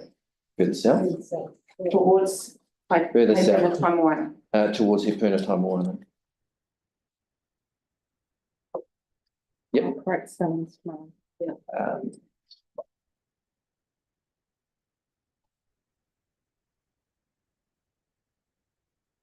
And that staff investigate the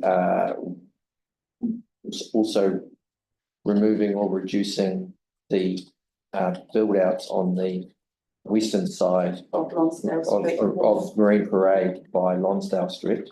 Now, we were advised that this would mean reduced parking because it would sight lines, so we would need to know what that entailed. So does that, so now we need to. And Yep. I'm concerned about the double yellow line on the exit of the ramp. That one there Yeah. that's just, we'll get simple traffic resolutions to do. So that one there we can do easily at the Because time. it's too confusing. Yeah. There should be just one yellow line. Yeah, so, but we will have a specific resolution around that when it comes back, so I don't think we need, is that fair? Correct, yeah. Yeah, is that so what are you? Clarification. Yeah. Could, in light of this amendment, could we potentially get staff just to answer the parking loss that was raised in the report provided to the board, that if we were to investigate removing or reducing the build outs, just for everyone watching and everyone here? Yeah. So this is currently a draft amendment. It hasn't been put. Hasn't been moved. We're getting advice. Shalene? Yeah. Well, we'll need to look into how many parking lots we will have. I can't confirm at this stage how many parking lots there will be at this stage. Yeah. So and in terms of what would be the consequences of if this amendment was to pass? What would be the consequences? Okay, all right. So it doesn't commit anyone to anything. It instructs us to go away, investigate it, and come back to you with more information, which we would do before detailed traffic resolutions or at the same time as detailed traffic resolutions. I mean, we've got to return to you anyway, so that seems a logical point to come back with advice on those and the detailed traffic resolution. Right. Okay, in that case, so Joe, would you like to move the amendment? Yes, please. Do you have a question? does anyone have a seconder of that amendment? Did you? Councillor Barber. So now we're just debating the amendment. So I think we've have advice. Does anybody want to speak against the amendment? So remember that this isn't committing anyone to anything. This is just making sure that we cover off our options, Celeste. So is this a question or a debate? Debate. So we have a debating the amendment, not the substantive. So which amendment though? Because it's 3, 7 and 8. Oh, 7 and 8. Okay, I'm just referring to 8.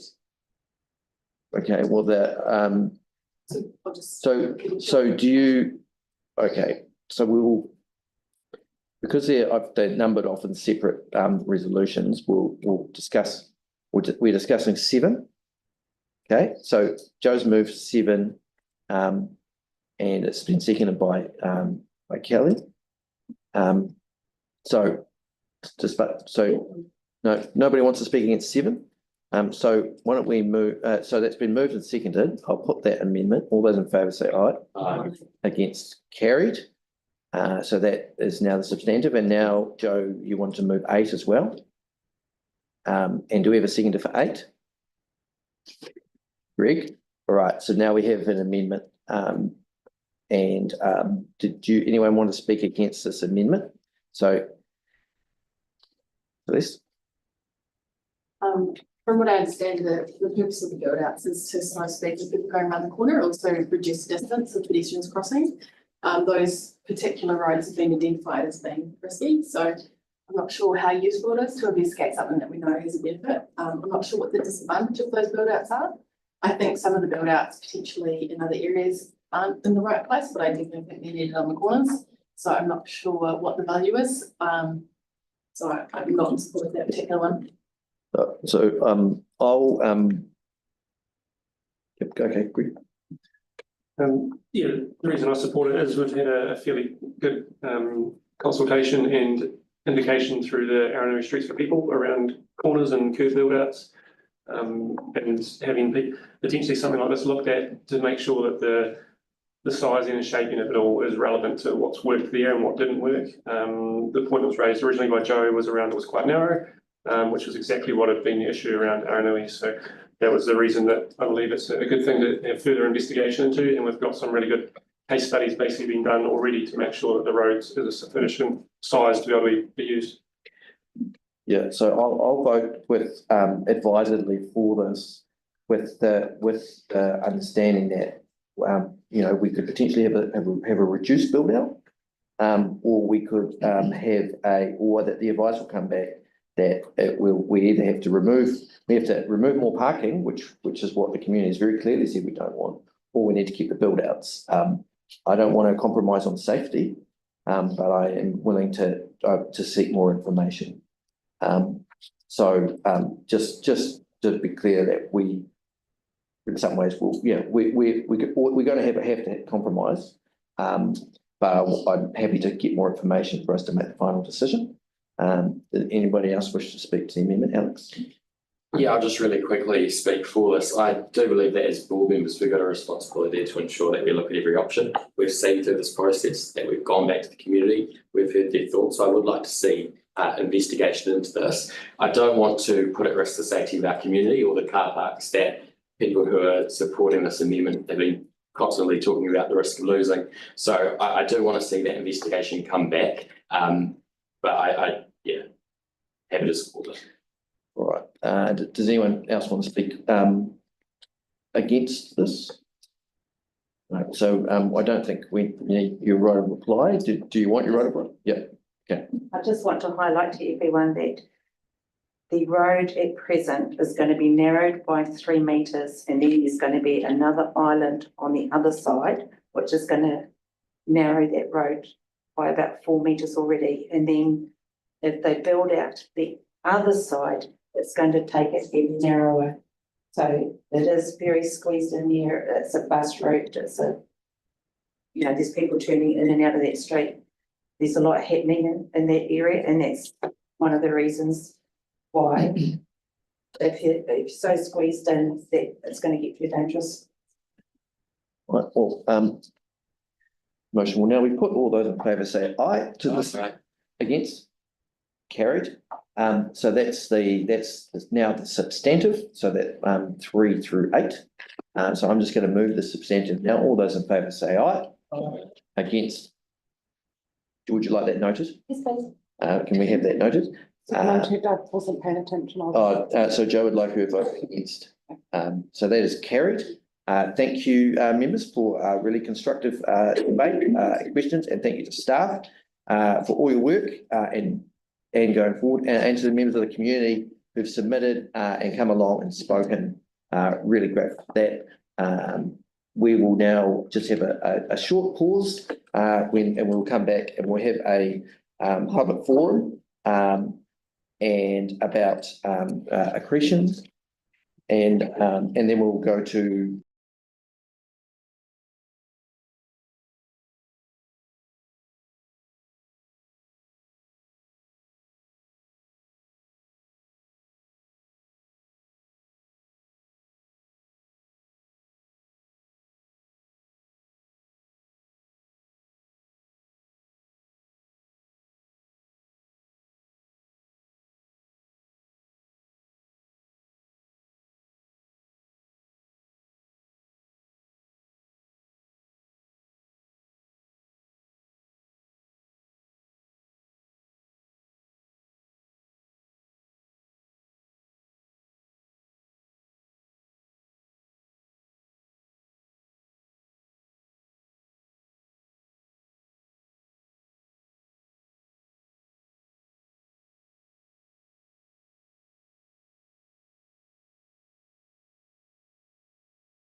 around the world.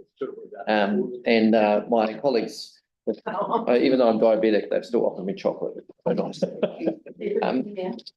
Right now, as you're probably aware, we've got a very full agenda. So unfortunately, we only have 5 minutes for you. Oh, it's better than we thought. So the floor is yours. Sorry. Okay, so yes, this representation is on behalf of the South Shore Residents Association, but it's been put together by the Brighton Observatory as supporting SSRA. Okay, the reason we're here is because there has been a change in the understanding of what's happening on the South Shore and Christchurch Longshore Beach. Previously, it was all about erosion. We're going to show you some photos in a moment physically, so you can see the level of accretion, which is the opposite of erosion. The long-term underlying process here is erosion, and I can answer questions on that if you wish. The important thing here is Council's own work has shown that it is accretion, not erosion. The only erosion events are short-term storms, which on scale are much smaller than the long-term underlying accretion effect. And that accretion effect will increase with the effects of climate change. So it's going not in the direction that's previous. Tim, do you want to take us through the photos? Right, Or should I? back there. Or you can- Okay, right. Do you want to go back to that first photo? In about 2002, that black and white post used to be on the Bear Beach. That was for the jet ski. In front of the dunes. Yeah, it's actually behind the dunes. That's actually facing the houses on the west side. That was on the beach. The high tide used to be quite close to it. Now it's almost 30 metres behind the dune. It tells you that long-term accretion. Yeah, we are to be left there because it's good data to mark. Yeah. Right, this is a post on the beach in front of my place. I put that there in 2017. That was to measure the growth on the beach. I mean, you can stare at it for ages and it doesn't actually tell you a lot. That particular pole now is about 10, 15 metres up a dune. It's over a metre under sand. So that photo of its current position at the end. So that if you look at that post there, where I am now is the seaside. See some of the houses in the background there. So you can move to the next one now. That's the post slowly disappearing. That's the dune slowly moving forward. You can see there just at the end there, it's almost disappeared there. That one there. Okay. Right, where that arrow is, it's a metre deep there. That's the second post I've put in, and that's almost disappeared now. This is the space of the last 10 years. That's the top of that first post. And again, this is a new post that I put in a couple of years ago, and that photo's 2 years old, and that's seems about halfway up. Oh, hang on. I've just done something stupid, which is, if you know me, is not unusual. Yeah. So what we're saying really is, as locals, anybody along the beach will tell you that we've known for years we've got an accreting beach. But where we're coming from is that a lot of people have still got erosion on their limbs, which is a black mark to an insurance company. And some people have had it taken off, but we believe a lot of people, including you, Simon, and still have it on there. And we've got enough things on our limbs already. Your monitoring is at the south of the spit, right? Yes, but yes, we're doing it for South Shore, but we all know even at New Brighton they had to take sand away. I'll add that recent data from the Felt report actually identifies the end of the spit as the fastest accreting beach in New Zealand. 1.5 metres per year. We have, and we won't bore you, we haven't got time, but if you take these community science measurements, they pretty much land exactly the same area as what the Felt report is indicating. That's University of Auckland. So basically the effect of this is the whole beach profile is changing. The beach is rising, which means at high tide, the sea is further back, and at low tide, it's becoming very far back.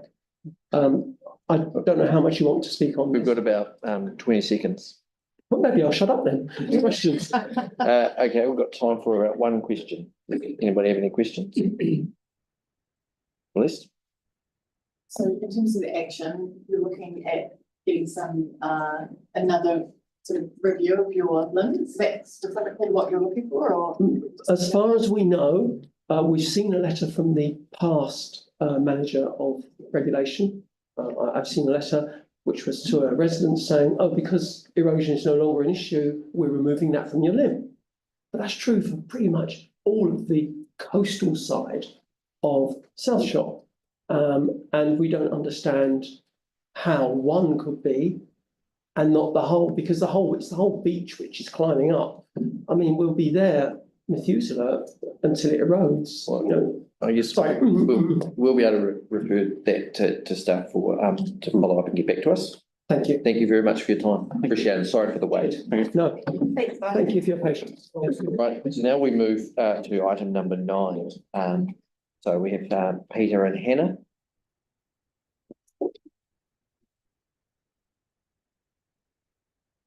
Got a call to us. Welcome. You can take the report as read and just move to questions. Do we have any? Is there anything you wanted to draw to our attention? Were you here when the Mr. Harvey spoke? Did you have anything to say in response to his contributions? Oh, I think we've already covered that in the selection of the sites and workshopping those with the board. Those points were also, I think, pretty well made in submissions as well. So they were taken into account in analysis and reporting of engagement.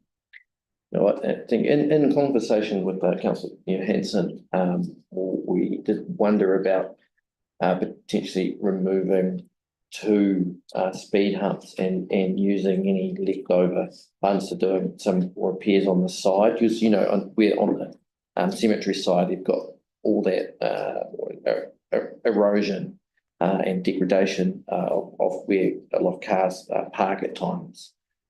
And some environmental improvements on the other side. Is that something that is viable? Look, I'd observe that speed humps cost about, somewhere in the order of, it would budget 15K for them, but they'll be a bit less than that. In there, if we were going to, I very quickly discussed this with a maintenance manager, and he hasn't looked, but he doesn't recall much in the way of tickets that have come into that. If we're talking about the same spot, you also observe from street view that there doesn't seem to be significant potholes or anything there. So when you come across Linwood Ave and you driving down Keeley's Road, on the left-hand side, there is the cemetery. And all along there is it's kind of rutted along the side of the road, and it's not in great condition, and it could use with a tidy up. It doesn't mean that this is the way of doing it, but I guess we're looking to getting a good result for our community, and that's one of the things that comes up. So the other thing could consider is you recall back in when Hay Street fell out, when we were talking in the 7th of October, was it? In October, would you just climb up on the roof and see what's happening? Better be next door there. Yeah. There's a loft in the Citizens Advice Bureau. There's like this loft where they store. Huge rat. Yeah. Sorry about that. So when we were looking at discussing the whole scheme, that included Hay Street, or half a dozen speed humps on Hay Street. So the board hasn't taken a decision to to commit that money, was going to hold it back. So that the money that would have been spent in Hay Street and a half dozen speed humps is still available over and above in front of you today. And what is your advice around the impact of reducing number of speed humps? Do you think it would be inadequate to keep the speed down to a safe level? I think that's well answered, yes. The designers have spaced them at the spacing necessary to achieve the outcomes that the community told us they wanted to achieve. If the board would like us to look at what could be done on that shoulder, it's not ideas or scope that's been raised before, but we would. So we could get tied up in drainage and significant work. So we could put a noting provision in for staff to investigate what can be done to improve it. Yeah, I mean, my view and having listened to what you've said is that we should do that. But yeah, happy for anyone else to ask any questions you might have. Yanni? Yeah, I just wanted to understand what changes you made based on the feedback you've received. I think as when we updated the board last time, there wasn't any significant changes.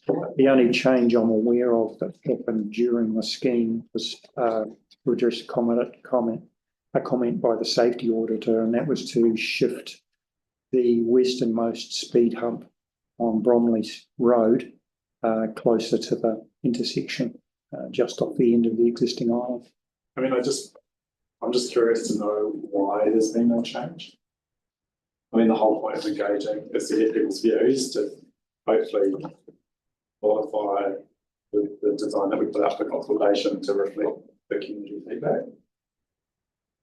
The design that we have, we think, does reflect community feedback, the majority of it.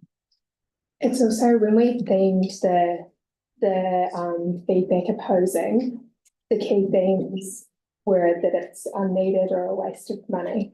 So that's hard to amend a design with. It's kind of is or it isn't. And so, yeah, in this case, we just present information to you.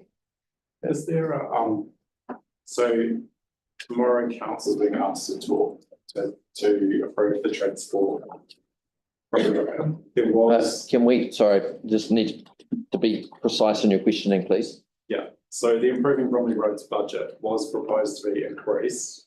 It's now being proposed not to be increased. And I'm just wondering if in terms of the things that people have raised, my understanding is there's an Improving Bromley Roads plan, draft plan that's got $10 million of expenditure unfunded. And I'm just wondering how the people that made submissions to this process, like, because we've obviously had submissions like Rural Road, Masters Road, how we give them visibility of what's in the program level budgets.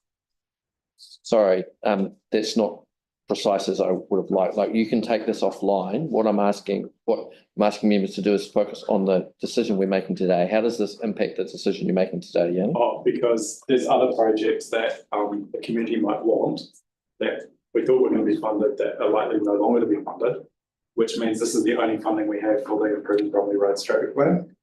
But we don't have a copy of the plan. Yeah, okay. So we're currently working to make that plan visible to everyone as soon as possible. So it's a work in progress so that we can put it on the community board page or something so that they'll review it. But we just have to make it community friendly, apparently. Right. And if we approve this today, how much money is remaining in the Improving Bromley Roads project to implement the other?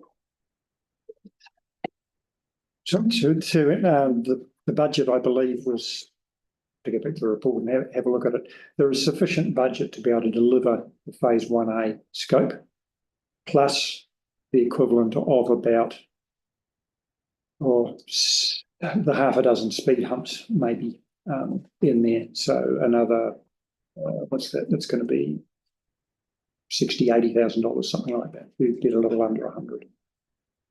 But effectively, the decision today will basically allocate the entire budget. Yes, including contingency, but there is enough contingency to deliver construction. And if we do not use all of that and risks that we didn't know about, say like having to shift features to align with lighting or services or something like that, then we would be coming back to you to say, we've completed the construction, we have not drawn on all the contingency, and there is this much budget remaining. And is this the highest, like in terms of, I guess I'm assuming it is because of the community centre, and the scout hall, jiu-jitsu hall, and the school, that's the highest priority area because of the amount of vulnerable pedestrians? Yes, it is. Okay. So, sorry, can I just check, is there anything we can do? I just came down Smith Street and hold on. Oh, sorry, just focus. A little bit of context, but in terms of the speed humps and the signage, they're very utilitarian, they're very sort of blunt. Is there anything we can do to reduce the visual pollution, if you like, of just speed hump signs, like things like, you know, tree plantings, for example, or putting in some features that would make people have a better sense of amenity for the environment on top of the speed, the slowing down of the speed. Like, is there anything else that we've considered? I know in some other places like Riccarton, for example, they keep painting the streets, for example. You know, I'm just trying to understand if there's anything we can do to alleviate the concern raised around the visual impact of just a whole bunch of speed hump signs and speed humps that might make people feel, you know, a little bit better about the environment rather than quite, you know. So when you cite features like raised tables or raised pedestrian crossings, there's certain lighting requirements in there. We're trying to spread the money as widely as possible because it's scarce in here. Unfortunately, speed humps and a 25k sign are the most efficient way of doing that. If you start saying, can we lose some of the signs? Can we, you know, put tables in instead of some speed humps? It can sometimes run on, and you end up incurring lighting upgrades and things like that that are over and above the scope that we'd considered when we were pricing it. So yes, I agree with you. Speed humps and signs are utilitarian. They are the most cost-effective option. We can spread as widely as possible. I'm sure we can, because ask staff to investigate any potential planting to improve the aesthetic value of the improvements. There will be some money available to investigate. And it's been like planter boxes in other areas, for example. Yeah, I get the point. We can add that to a resolution. And sorry, just one final thing that came with the submission today is around the school zone. Is there's no slow speed zone around the school? It runs from the intersection of Keely's and Linwood right through. So it runs right through to Maces Road, and Maces Road, as I understand it, is 50k. And to Pages or Buckley's, yeah. Yes. So that's the 30k? Yes. And does it have variables flashing speed? No. The whole thing's dirty. Yep. Have we got any feedback or evidence around the difference impact between having a static speed sign and the flashing variable ones that we see, or the flashing school ones? That's not information that Right. Any further questions?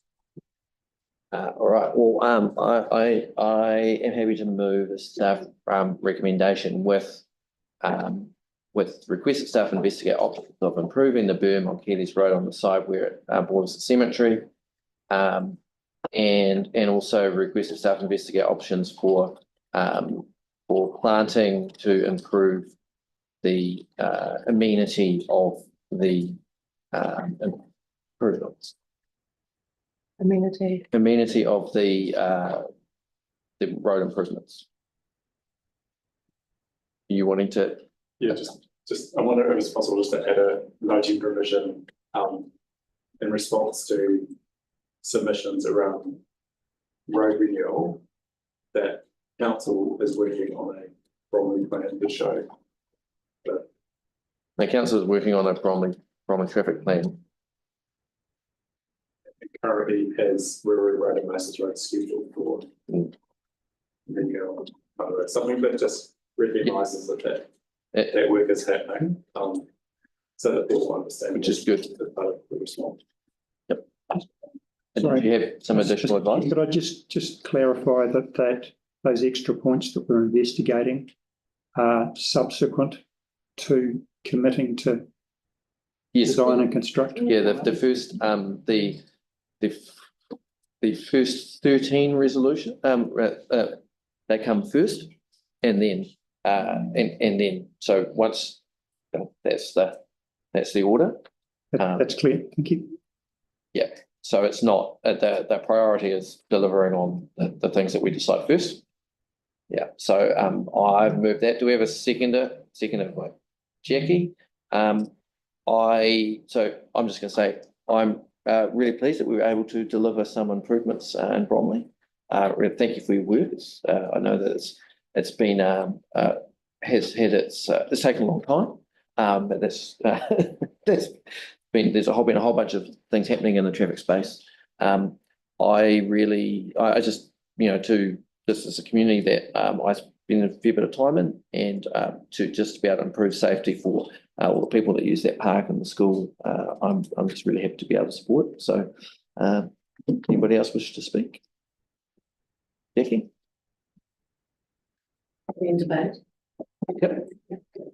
I just want to say I support this because I was part of the working group that actually went through and discussed all the things with Bromley, and this is very much something that the community wants, and they are the residents that live there, not people that drive through. They're actual people that live there, and the cemetery has endorsed it, the community centre has endorsed it, the school has endorsed it, and we did have the previous submitter saying there's a lot of heavy traffic that go down these roads.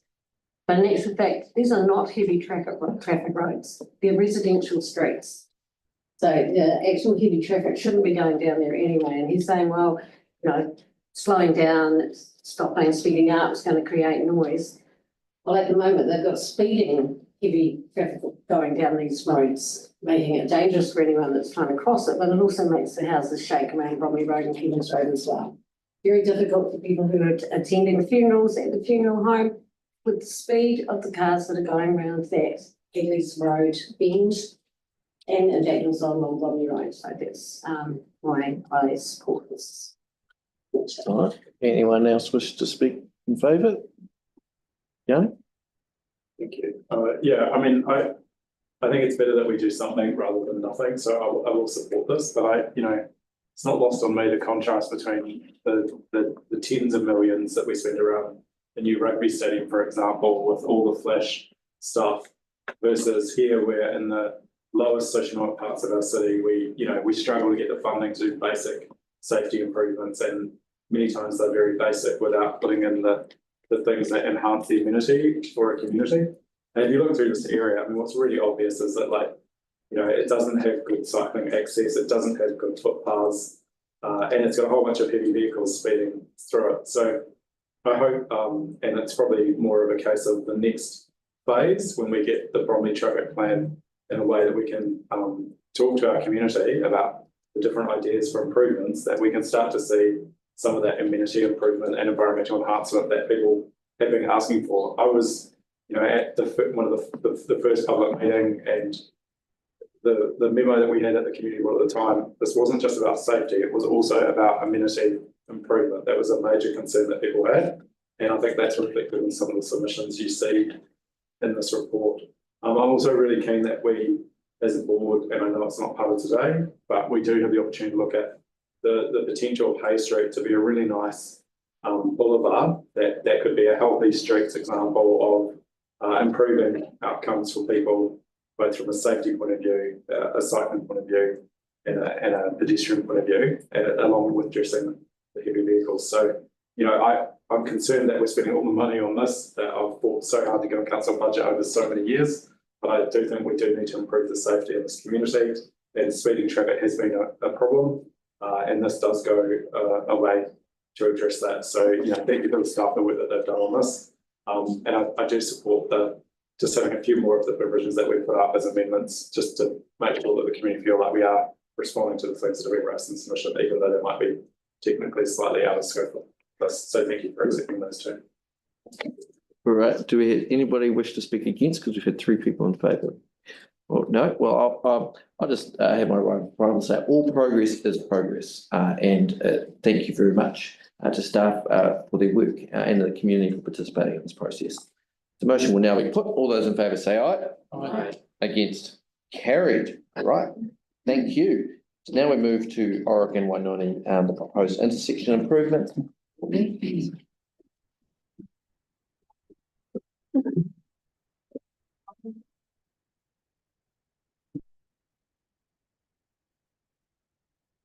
Okay, I will take the report as read. Do you get questions? Always. I was talking to a couple of people in the area there today, and there was more than one person said they'd given feedback regarding the potential removal of parking in that, but there was only one person listed in the information that's provided. Did you receive the other? There was definitely two at least that had said they'd contacted the council. No, I've only got one response formally. Okay. The other part was around the island on Oric Crescent, whether there's the ability to bring that so it's extended further forward, so it comes up closer to where the cycle lane is, that goes past that exit. I wouldn't be able to comment on that at the moment. That would be quite a little bit more work to do.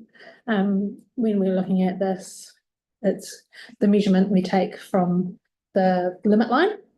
So that's what I've looked at for that. And the reason for the removal of parking was that line of sight, and that's particularly around the delivery vehicles. Is it the larger vehicles that are delivering to the dairy? No, that was just the initial request came just about vehicles parking there constantly, coming and going, so limiting sight. So someone, a resident of Oric Crest, trying to access Wainoni Road and always having kind of that little bit of a reduced visibility, just with vehicles coming and going from that spot. So it's not about larger vehicles necessarily, it's just about regular use. And so it is required to have that extra amount of parking removed? Yeah. Kelly? Thank you, Courtney. Are we able to see in future the original request for something to be done in a place like this? Because we essentially taking your word for it. I mean, I don't know what the requirements are. I assume that you could block out a signature or whatever, just so that we get oversight of that initial request. Is that possible to do in the future? I was going to say, I think that we are obliged to take the advice that we're given, and we can choose to accept or reject it. But I don't, I'm not sure that us getting a copy of is good governance of, if you know what I mean. Like, I might be wrong. I might feel free to disagree, but if when they get if staff say that there is a request, I think we should take them as at their word. Yeah. But what is it? What are you? And it's not good. It's not quite relevant to this decision. But I'm just interested. I think we gain from actually understanding. I mean, when we consult people and ask them their opinions on different changes that we make to parking and roadways and yellow lines and things like that, we read the consultation, we read what people have said, and I think that would be a really good start, for us in understanding why in particular someone has concerns about that. Because I've had other cases where people have wanted yellow lines, and it meets the threshold. We've discussed this before, and we don't always act. So yeah, I think it's good to, the more context we have, the better. Yeah, is the point. I think at a macro level, and I'm sorry for going down this track, it's good to know when there is a ticket raised and a request at the very least, so that we know, we have more oversight. But anyway, so rather than address that, I think we can focus on the decision. I've got a question. Yeah. Would it be possible for us to install the stop sign and not take the parking and put in those yellow sight lines. I mean, is it possible for us to separate those two in the resolution? I would say that it wouldn't address the initial concerns, so, I mean, I guess you could separate it, but that would kind of defeat the purpose of what we're trying to achieve. Yeah, so it's either yes or no, essentially. All or nothing, yeah. All right, any other questions? All right, in that case, yep, Joe? Yeah, so this is outside the shop, isn't it? Yeah, So did the shop owner agree to having yellow lines outside? got no feedback from the shop owner. He's actually got timed parking out there. It's slightly further down. Yeah, he's got, I think there's maybe 2 timed parks, 5-minute parking spaces outside the dairy directly. It's slightly closer to the actual intersection where there's the removal of parking. So probably no impact on them because it's past turnover. It's a dairy, right? Yep. Right.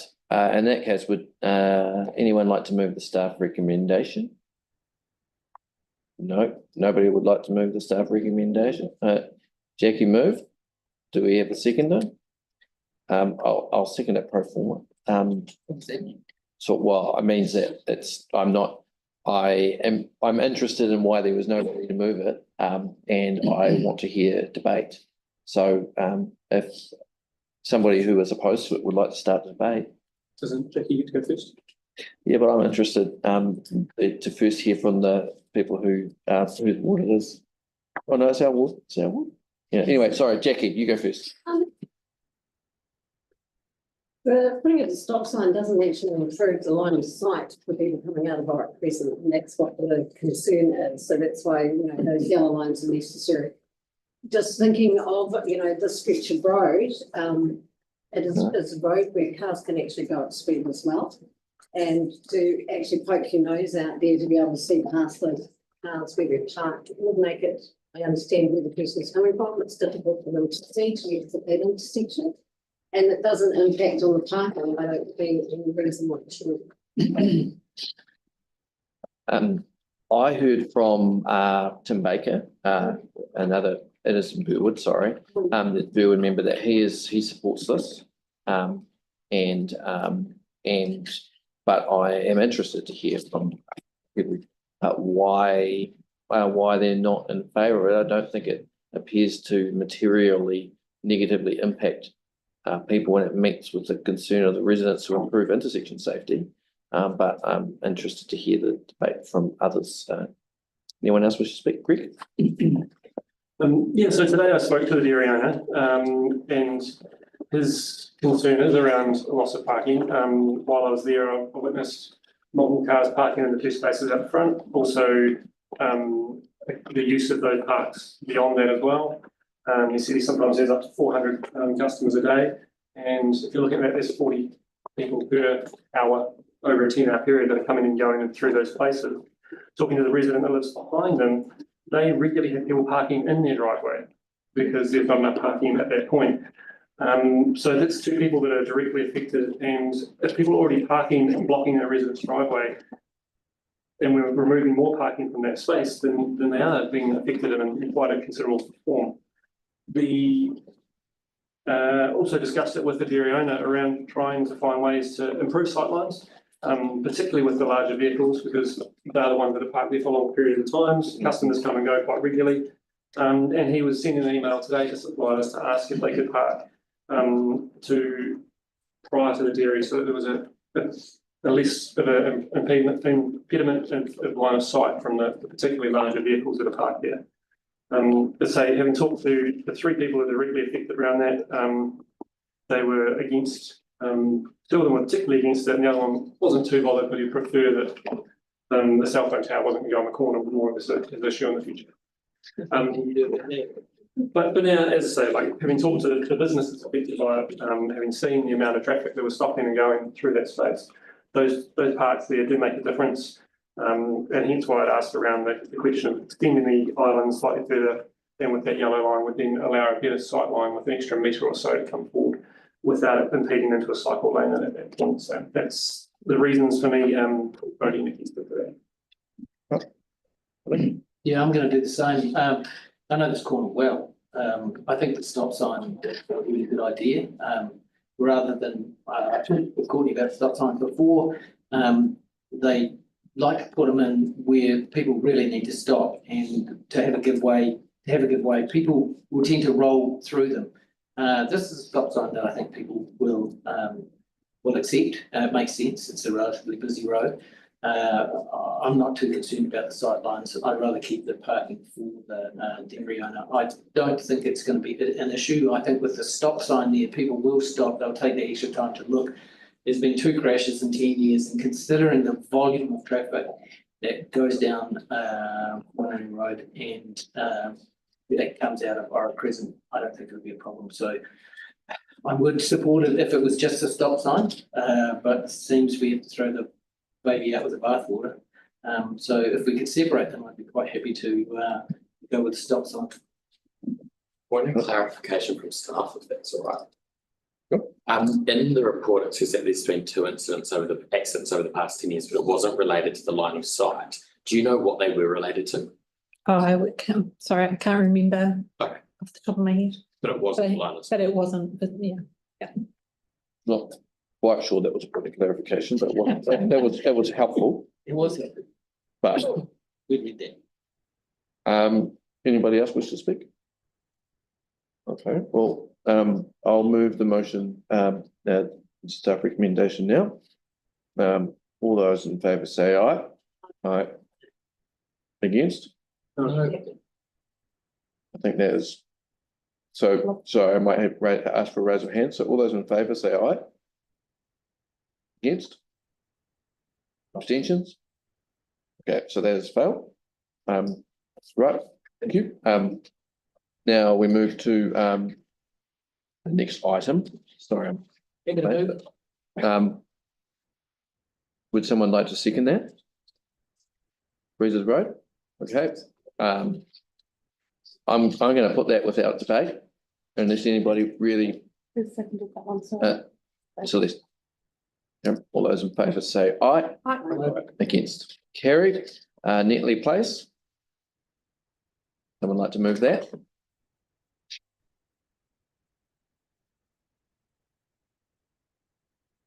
Just one question on that.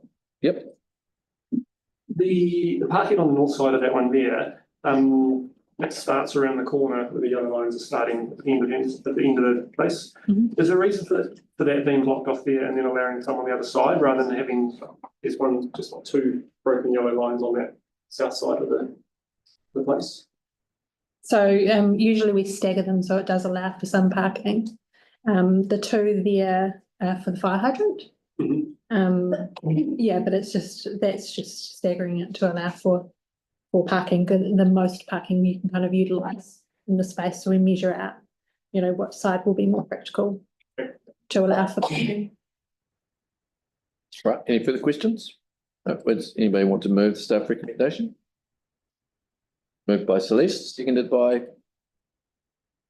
I'll second. Would you like to speak to it? It seems like a good idea. Yeah. I'm really good at saying. Yeah. Thank you, well done. Yeah, I mean, it seems to have, come from a request from local residents, and I certainly think that if I lived in a cul-de-sac, then I would be very irritated by people parking all around the corner. And if I was driving a rubbish truck, I'd also be very grateful for this. So I'm happy to support the staff recommendation. Does anyone wish to speak against? No? Well, in that case, I'll put that. All those in favour say aye. Aye. Against? Carried. All right, thank you. Got another one. And got another one. I'll move this. So staff recommendation. Well, in that case, we'll just, I'm just going to put that. Does anybody want to speak to it? Yes. I'll just quickly say that this, I take it you just lose a couple of car parks and one resident volunteer heavy. there should be no loss of car parks. No loss of car park. Yeah, well, Okay, yeah. no, I think it's really good because I've been down here a zillion times in my life with the surf club and trying to cross the road if you're parked across there, you never know how far people are going to come around the corner.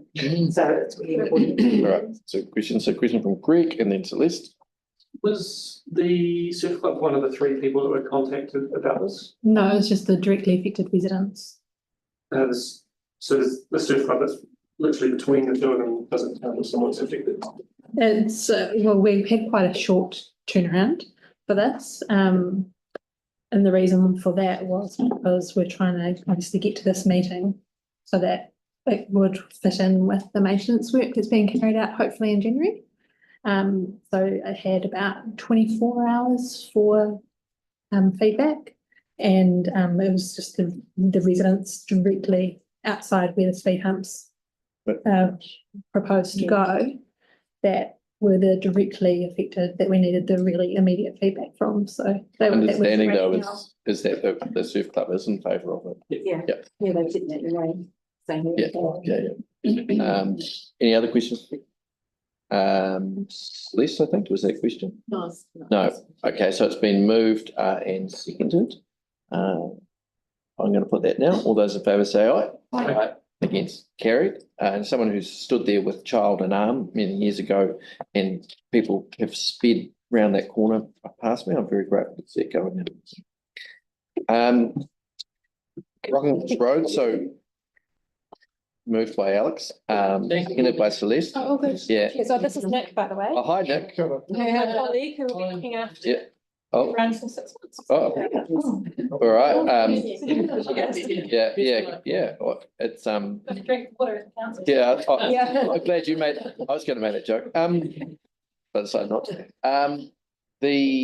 So this is simply correcting a mistake in the report, which is oh, I don't think you'll need to, Dave. We're just sending it to the council for decision because we didn't have the right thing, right resolution. That's it, right, Dave? Yeah, we've got delegation on. Yeah, so it's just getting delegation right. So we've already agreed as a board to do this. It's been moved and seconded. No debate. Okay. Well, all those in favour say aye. Aye. Against, carried. So now the city to see east safety improvements, Avondale Road crossing. So this is a temporary crossing. I would like some clarification on one. You're welcome to take a seat. Yeah. Is that I'm assuming that it is not practical to build a temporary bridge across the road, as was suggested by one submitter, and that this would be a lot cheaper and more practical. Yeah, unfortunately, you are correct. It'd be substantially more expensive to design an overbridge, particularly because City to Sea is an accessible pathway. So we'd have to have a humongous ramp sort of leading up to go over the bridge. Oh, yeah. But it was a really cool idea. All right. Are you happy to take it as read? All right. Do we have any questions? Greg and then Celeste. It's said in there that it's a temporary solution until the stop banks get put in along there. What time frame is that the stop banks are looking to go in? Because it's $100,000 for a temporary solution. Yeah, so design's going to start in about 3 to 4 years and construction's going to start in about 5 years for this one. And essentially what's happening is they're raising Avondale Road. The whole road? Just that section, yeah. Back to the bridge? Yeah, towards State Highway 74. Yeah, correct. Celeste and then Joe. We've got a bit of feedback around just moving the location slightly away from the river. Did you get that feedback? Did that come through, Olivia? Do you remember that one? No, I don't recall. Okay. I will just have to go back and find it, but is if the board approves this today, is that something that can be looked at as part of some of the weeks, I guess you could call it, the location of it? It's pretty set as far as location at this point, just because the philosophy of it is we're kind of hugging Holberston Drive, which is on that right-hand side if you were to cross from the city side. And so that perfectly aligns with where our crossing is. Right. Joe? Sorry, given that the road's going to be raised and we're spending a lot of money, Mhm. would it not be better to just put a plain pedestrian crossing in the meantime until a permanent solution is actually in place? Yeah, so initially what was proposed here was a raised signalised crossing, and we've gone through a bit of a reflection process on how to make it as bang for buck, given that it is a temporary crossing, but trying to make it as safe as possible. So the solution that's proposed today is to have a flush crossing, and then it will just have paint on the road. But because Avondale Road is quite a hoony road, we do need some speed measuring controls there, hence the speed humps upstream and downstream from the crossing. Is that a technical term, a hoony road? A hoony road. I don't know if the NCCA will quite reference that, but. Okay, I just saw a wee bit of feedback online about why not just put a painted zebra crossing. This is essentially like one of the cheapest solutions to acknowledge that it is temporary, yeah. Right, any further questions? We don't have a mover and seconder, do we? Not yet. So Celeste is happy to move. Do we have a seconder? Seconded by Yanni. Any debate? No, I'm going to put that now. All those in favour say aye. Against, carried. Amazing, thanks team. I did prepare a wee presentation, but I think everyone will be keen to get on to dinner. But I don't know if that'll be distributed as part of the minutes or anything like that, but attached to minutes. Amazing. So yeah, just sort of attach some photos on City to Sea West, which is the section prior to East, just because that's in construction at the moment. So I thought I'd just give the opportunity to update the board on some cool site photos. So hope you guys enjoy those. Thanks. Thank you. Thanks, guys. Thank you. Is everyone happy if I move all the DRF applications as one? Yep. Yeah, okay. Okay, so I'll move all those as one. They're all really cool, especially I want to note. And seconded by, I don't know, Kelly.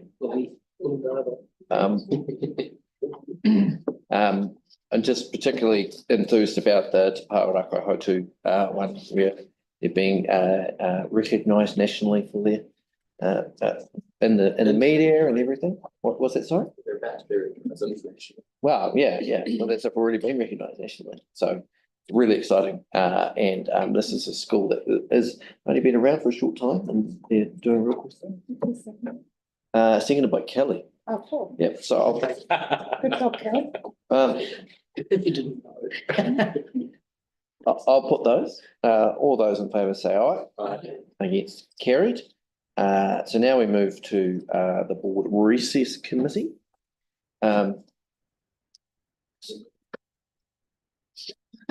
Nominate Kelly.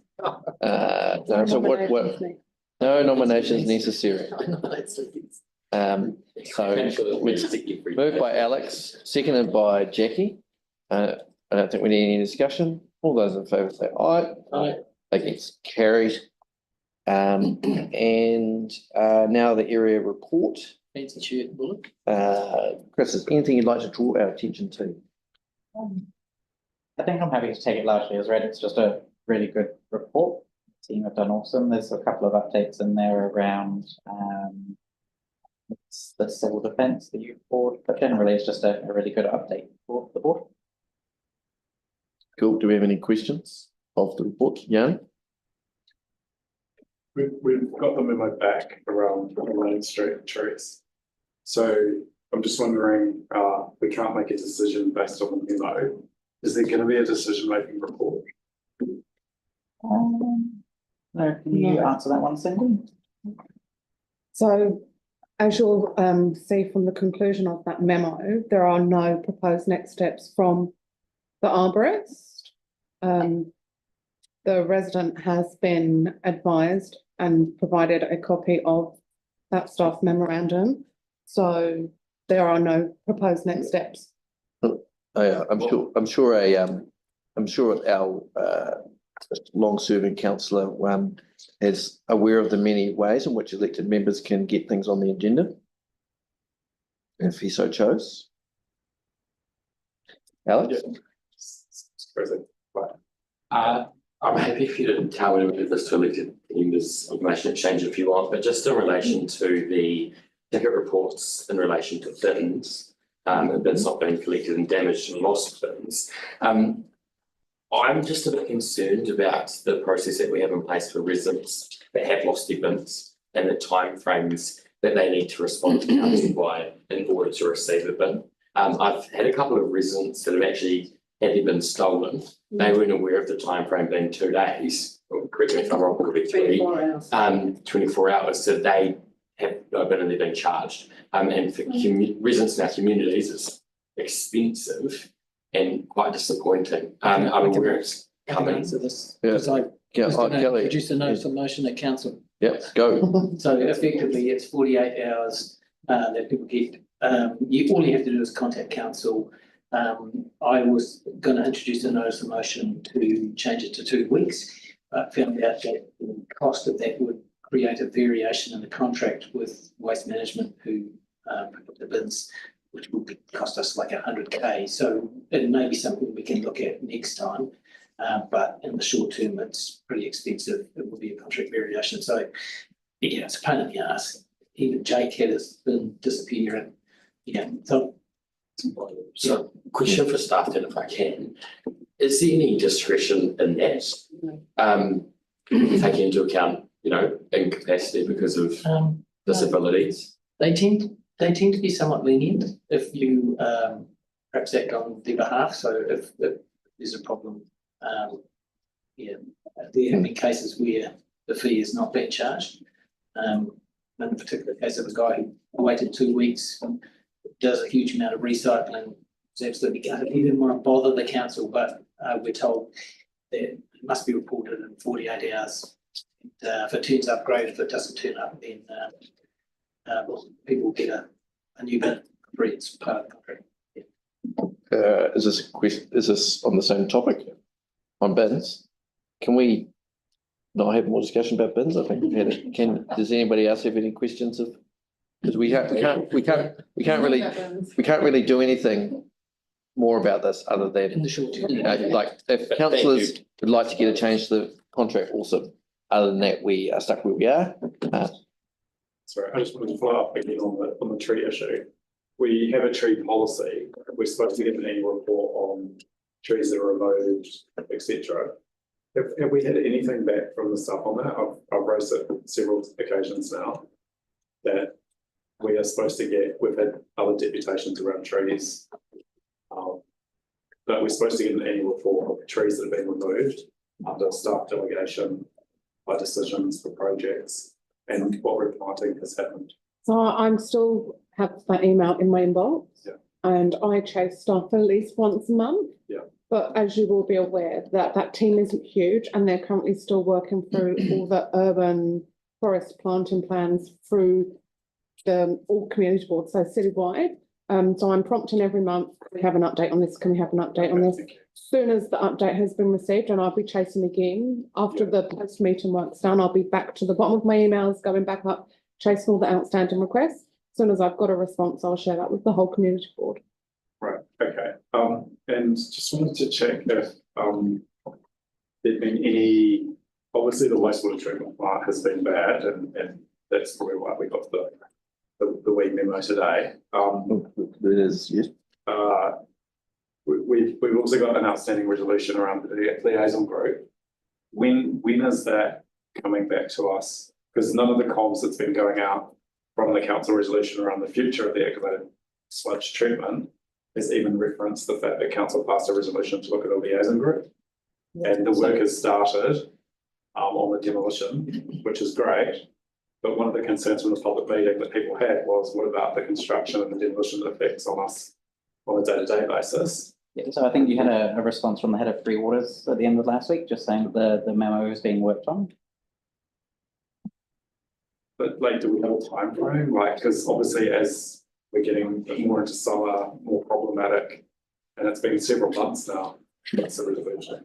So I've got a meeting tomorrow with comms to hopefully try and finalise the detail of the memo. Then it needs sign off just from head of Free Waters and head of community support. So I can't promise, but I'm aiming that it's going to be out. What are you doing?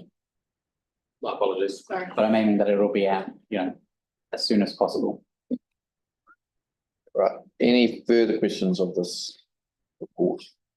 Right, well, since it's the last report of the term, I just want to, not the term, the year. Is it my last one? No, last report of the year. I just want to thank. We'll all be back next term anyway.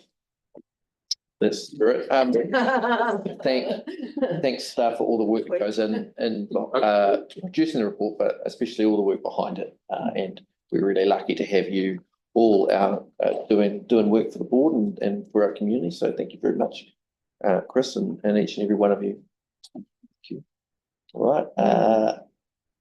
I'm happy to move the report be received, seconded by Alex. All those in favour say aye. Aye. Against, carry. We've got elected members information exchange, and remember in the blue writing that I have to remind, no lodging of CSR's actions or resolutions may be made in the section. Examples of topics that can be raised in the section include report back on liaison groups, report back on important community issues, councillors to report back on council and committee decisions. There you go. So we have a little bit of time. Joe. Okay, so I just remind everyone the second parade in New Brighton's coming up on Saturday. So come along and bring the kids. Also the safety meeting that we're having, that we've been working with for a few months. We're making really good progress with that. And we've had Roy and Jim Curry who also attend to that. And we've got some actions going forward to work on. The main thing from the meeting today was to report to the police when something happens, especially in regards to even little things like the alcohol ban enforcement. So the work there, we're actually also writing a letter on behalf of the group to Lane Todd in regards to policing and the police station and everything. So hopefully that's really looking positive. That reminds me, I do have something to share with you. I will find it. I'll carry on talking. Yeah, carry on talking. And you might have seen, I've been talking to the media about the North Beach car parking situation. And there was a story today on stuff regarding it, and the actual momentum's building the Fred camping. So I think this is actually just going to start snowballing a bit more. So it's something that we can be aware of and keep an eye on. So I've been in touch with Tony Hill and Lane Todd. So Tony Hill is Lane Todd's boss, and about the New Brighton police station.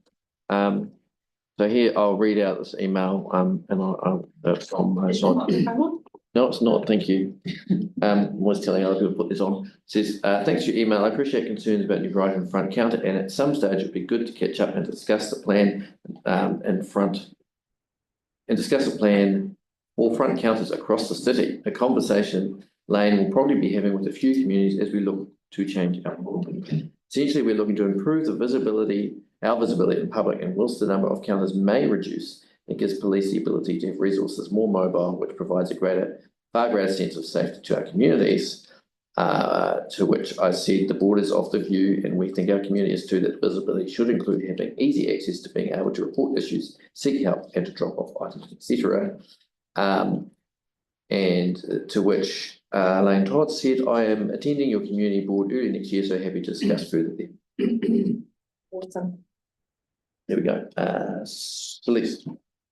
Oh, sorry. No, that's a different thing. Celeste.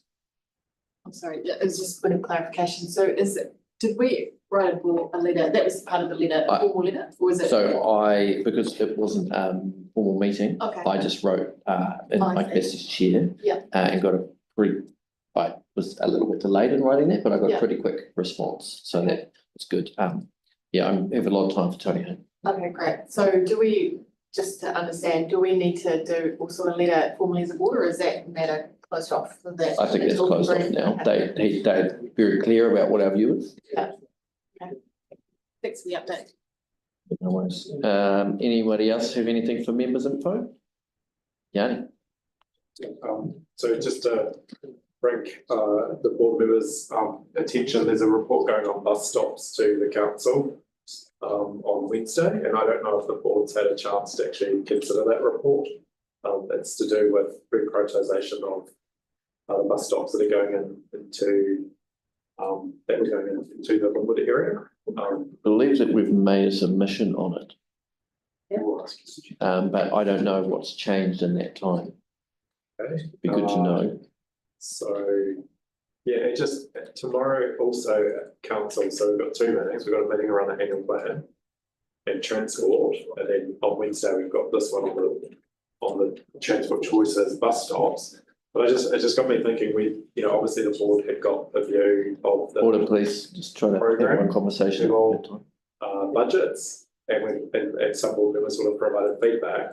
But we're making a decision about council, and I'm not clear how the feedback's been incorporated into the staff resolutions or recommendations. For example, the one that's really disappointing, so you're aware, is all the way through the draft annual plan process, I've been told that it was staff were in support of 5 million for improving rolling traffic plan. But when I got the agenda, that's been changed to not recommended. And there's no visibility of the board's view on any of those transport projects, which I know we had the briefing on and feedback was sought. We've indicated that we're in favour of it here already. But that's not reflected in the report tomorrow. So have the boards... Sorry, I just want to clarify. I'm not arguing with you because I agree with you, but when you say, so I know that the recommendation doesn't reflect our view, but are you saying that the community boards, no reference to community board views in the report to council? Not that I can find. In terms of the whole transport program, like there's a number of ones that affect our area. For example, Te Waitai, the MCRs, the Waitai MCR, and there's been, I just find it odd that there's no engagement with the board around priorities. Well, there has been engagement with us around priorities. You haven't been privy to it because it's been, well, not you were copied into one of the emails, I believe, but it was because it's you guys are decision makers. So the board members, us board members have had input into, like we have been engaged with. Okay, well, maybe just a short circuit. Is it possible for us as the elected councillors to get a copy of what the board's put forward as priorities for transport? So that when we make the decision tomorrow, we know what your views are, because at the moment, I would think for the Linwood bus stops, that would also be helpful to know as well. Given that it's effectively stopping a number of bus stops being done in our area. Cindy will be able to send you 3 councillors what we sent through in terms of our annual plan. Oh no, not port. So you're talking annual. This is annual plan. So are you referring to annual plan, Yanni, or transport choices? Because we've made numerous submissions over the term so far. Sorry, there's a report going to council on Wednesday to change the transport choices project scope and for the Linwood bus stops, which I don't know what the board view is. And the second one is the annual plan, draft annual plan transport program is being decided on tomorrow. And I don't know what the board's views are, but also there's a number of other transport projects from the LTP that have also been decided. So there's 3, right? Yeah. So 2 meetings, 3 issues. Yeah. Okay. So we've made submissions on the long-term plan transport projects previously, so they'll be available. But I'm sure we'll be able to find it. So secondly, the annual plan stuff we have as a board fed through our priorities previously, so we'll be able to get that to you. And the third one is the one I don't know the answer to because I don't know if it's changed. Like, what is there? It was the way safer streets for everybody. Yeah, that was the name of the consultation. Yeah, so the board has submitted on the way safer streets to everybody. I think I probably. So we can get that to you as well. Asking the question properly, there's been revised reports, new information, new advice, new recommendations. The best of my knowledge in the reports, there's no view expressed by the board of the new advice, the new resolutions, the new recommendations. And that's what I guess I'm expressing concern about. But at least I wanted to make you aware of that because it does seem an important part of the process should be where decisions are being made that impact on the board's area. Then the board has a way to put forward. So what I guess ask of councillors is that they they take what the board has previously expressed the view and the new information, and then ask us, feel free to come back and say, look, here is the difference. What are your priorities? I would like to know that information too. So thank you for raising it. And just the only other points I wanted to raise in the Listeners Exchange, just to acknowledge and thank staff for the support for both Aranui and Fern, and obviously to acknowledge Actus. Really cool event, and the Christmas in the prom, which is unfortunately because of the weather, I don't think God is going to turn out as I've had in the past, but actually just really cool to see the kids enjoying themselves and celebrating this time of year. So just wanted to acknowledge the work that those two community organisations are doing, and I know that our staff are also being very supportive of helping them with the events, but they were really, really good events, and I think it's important just to acknowledge that. Thank you, Yanni. Anybody else wish to raise anything? All right, well, in that case, you would like to join me for our final closing coming here of the year, not the third. Yes, here tō, te rangi Māori, o te rangi e tui hoi nei, o Papua e taku tōnei, o te kaiao e awhi nei, kia runga i a tātou. Tīhei,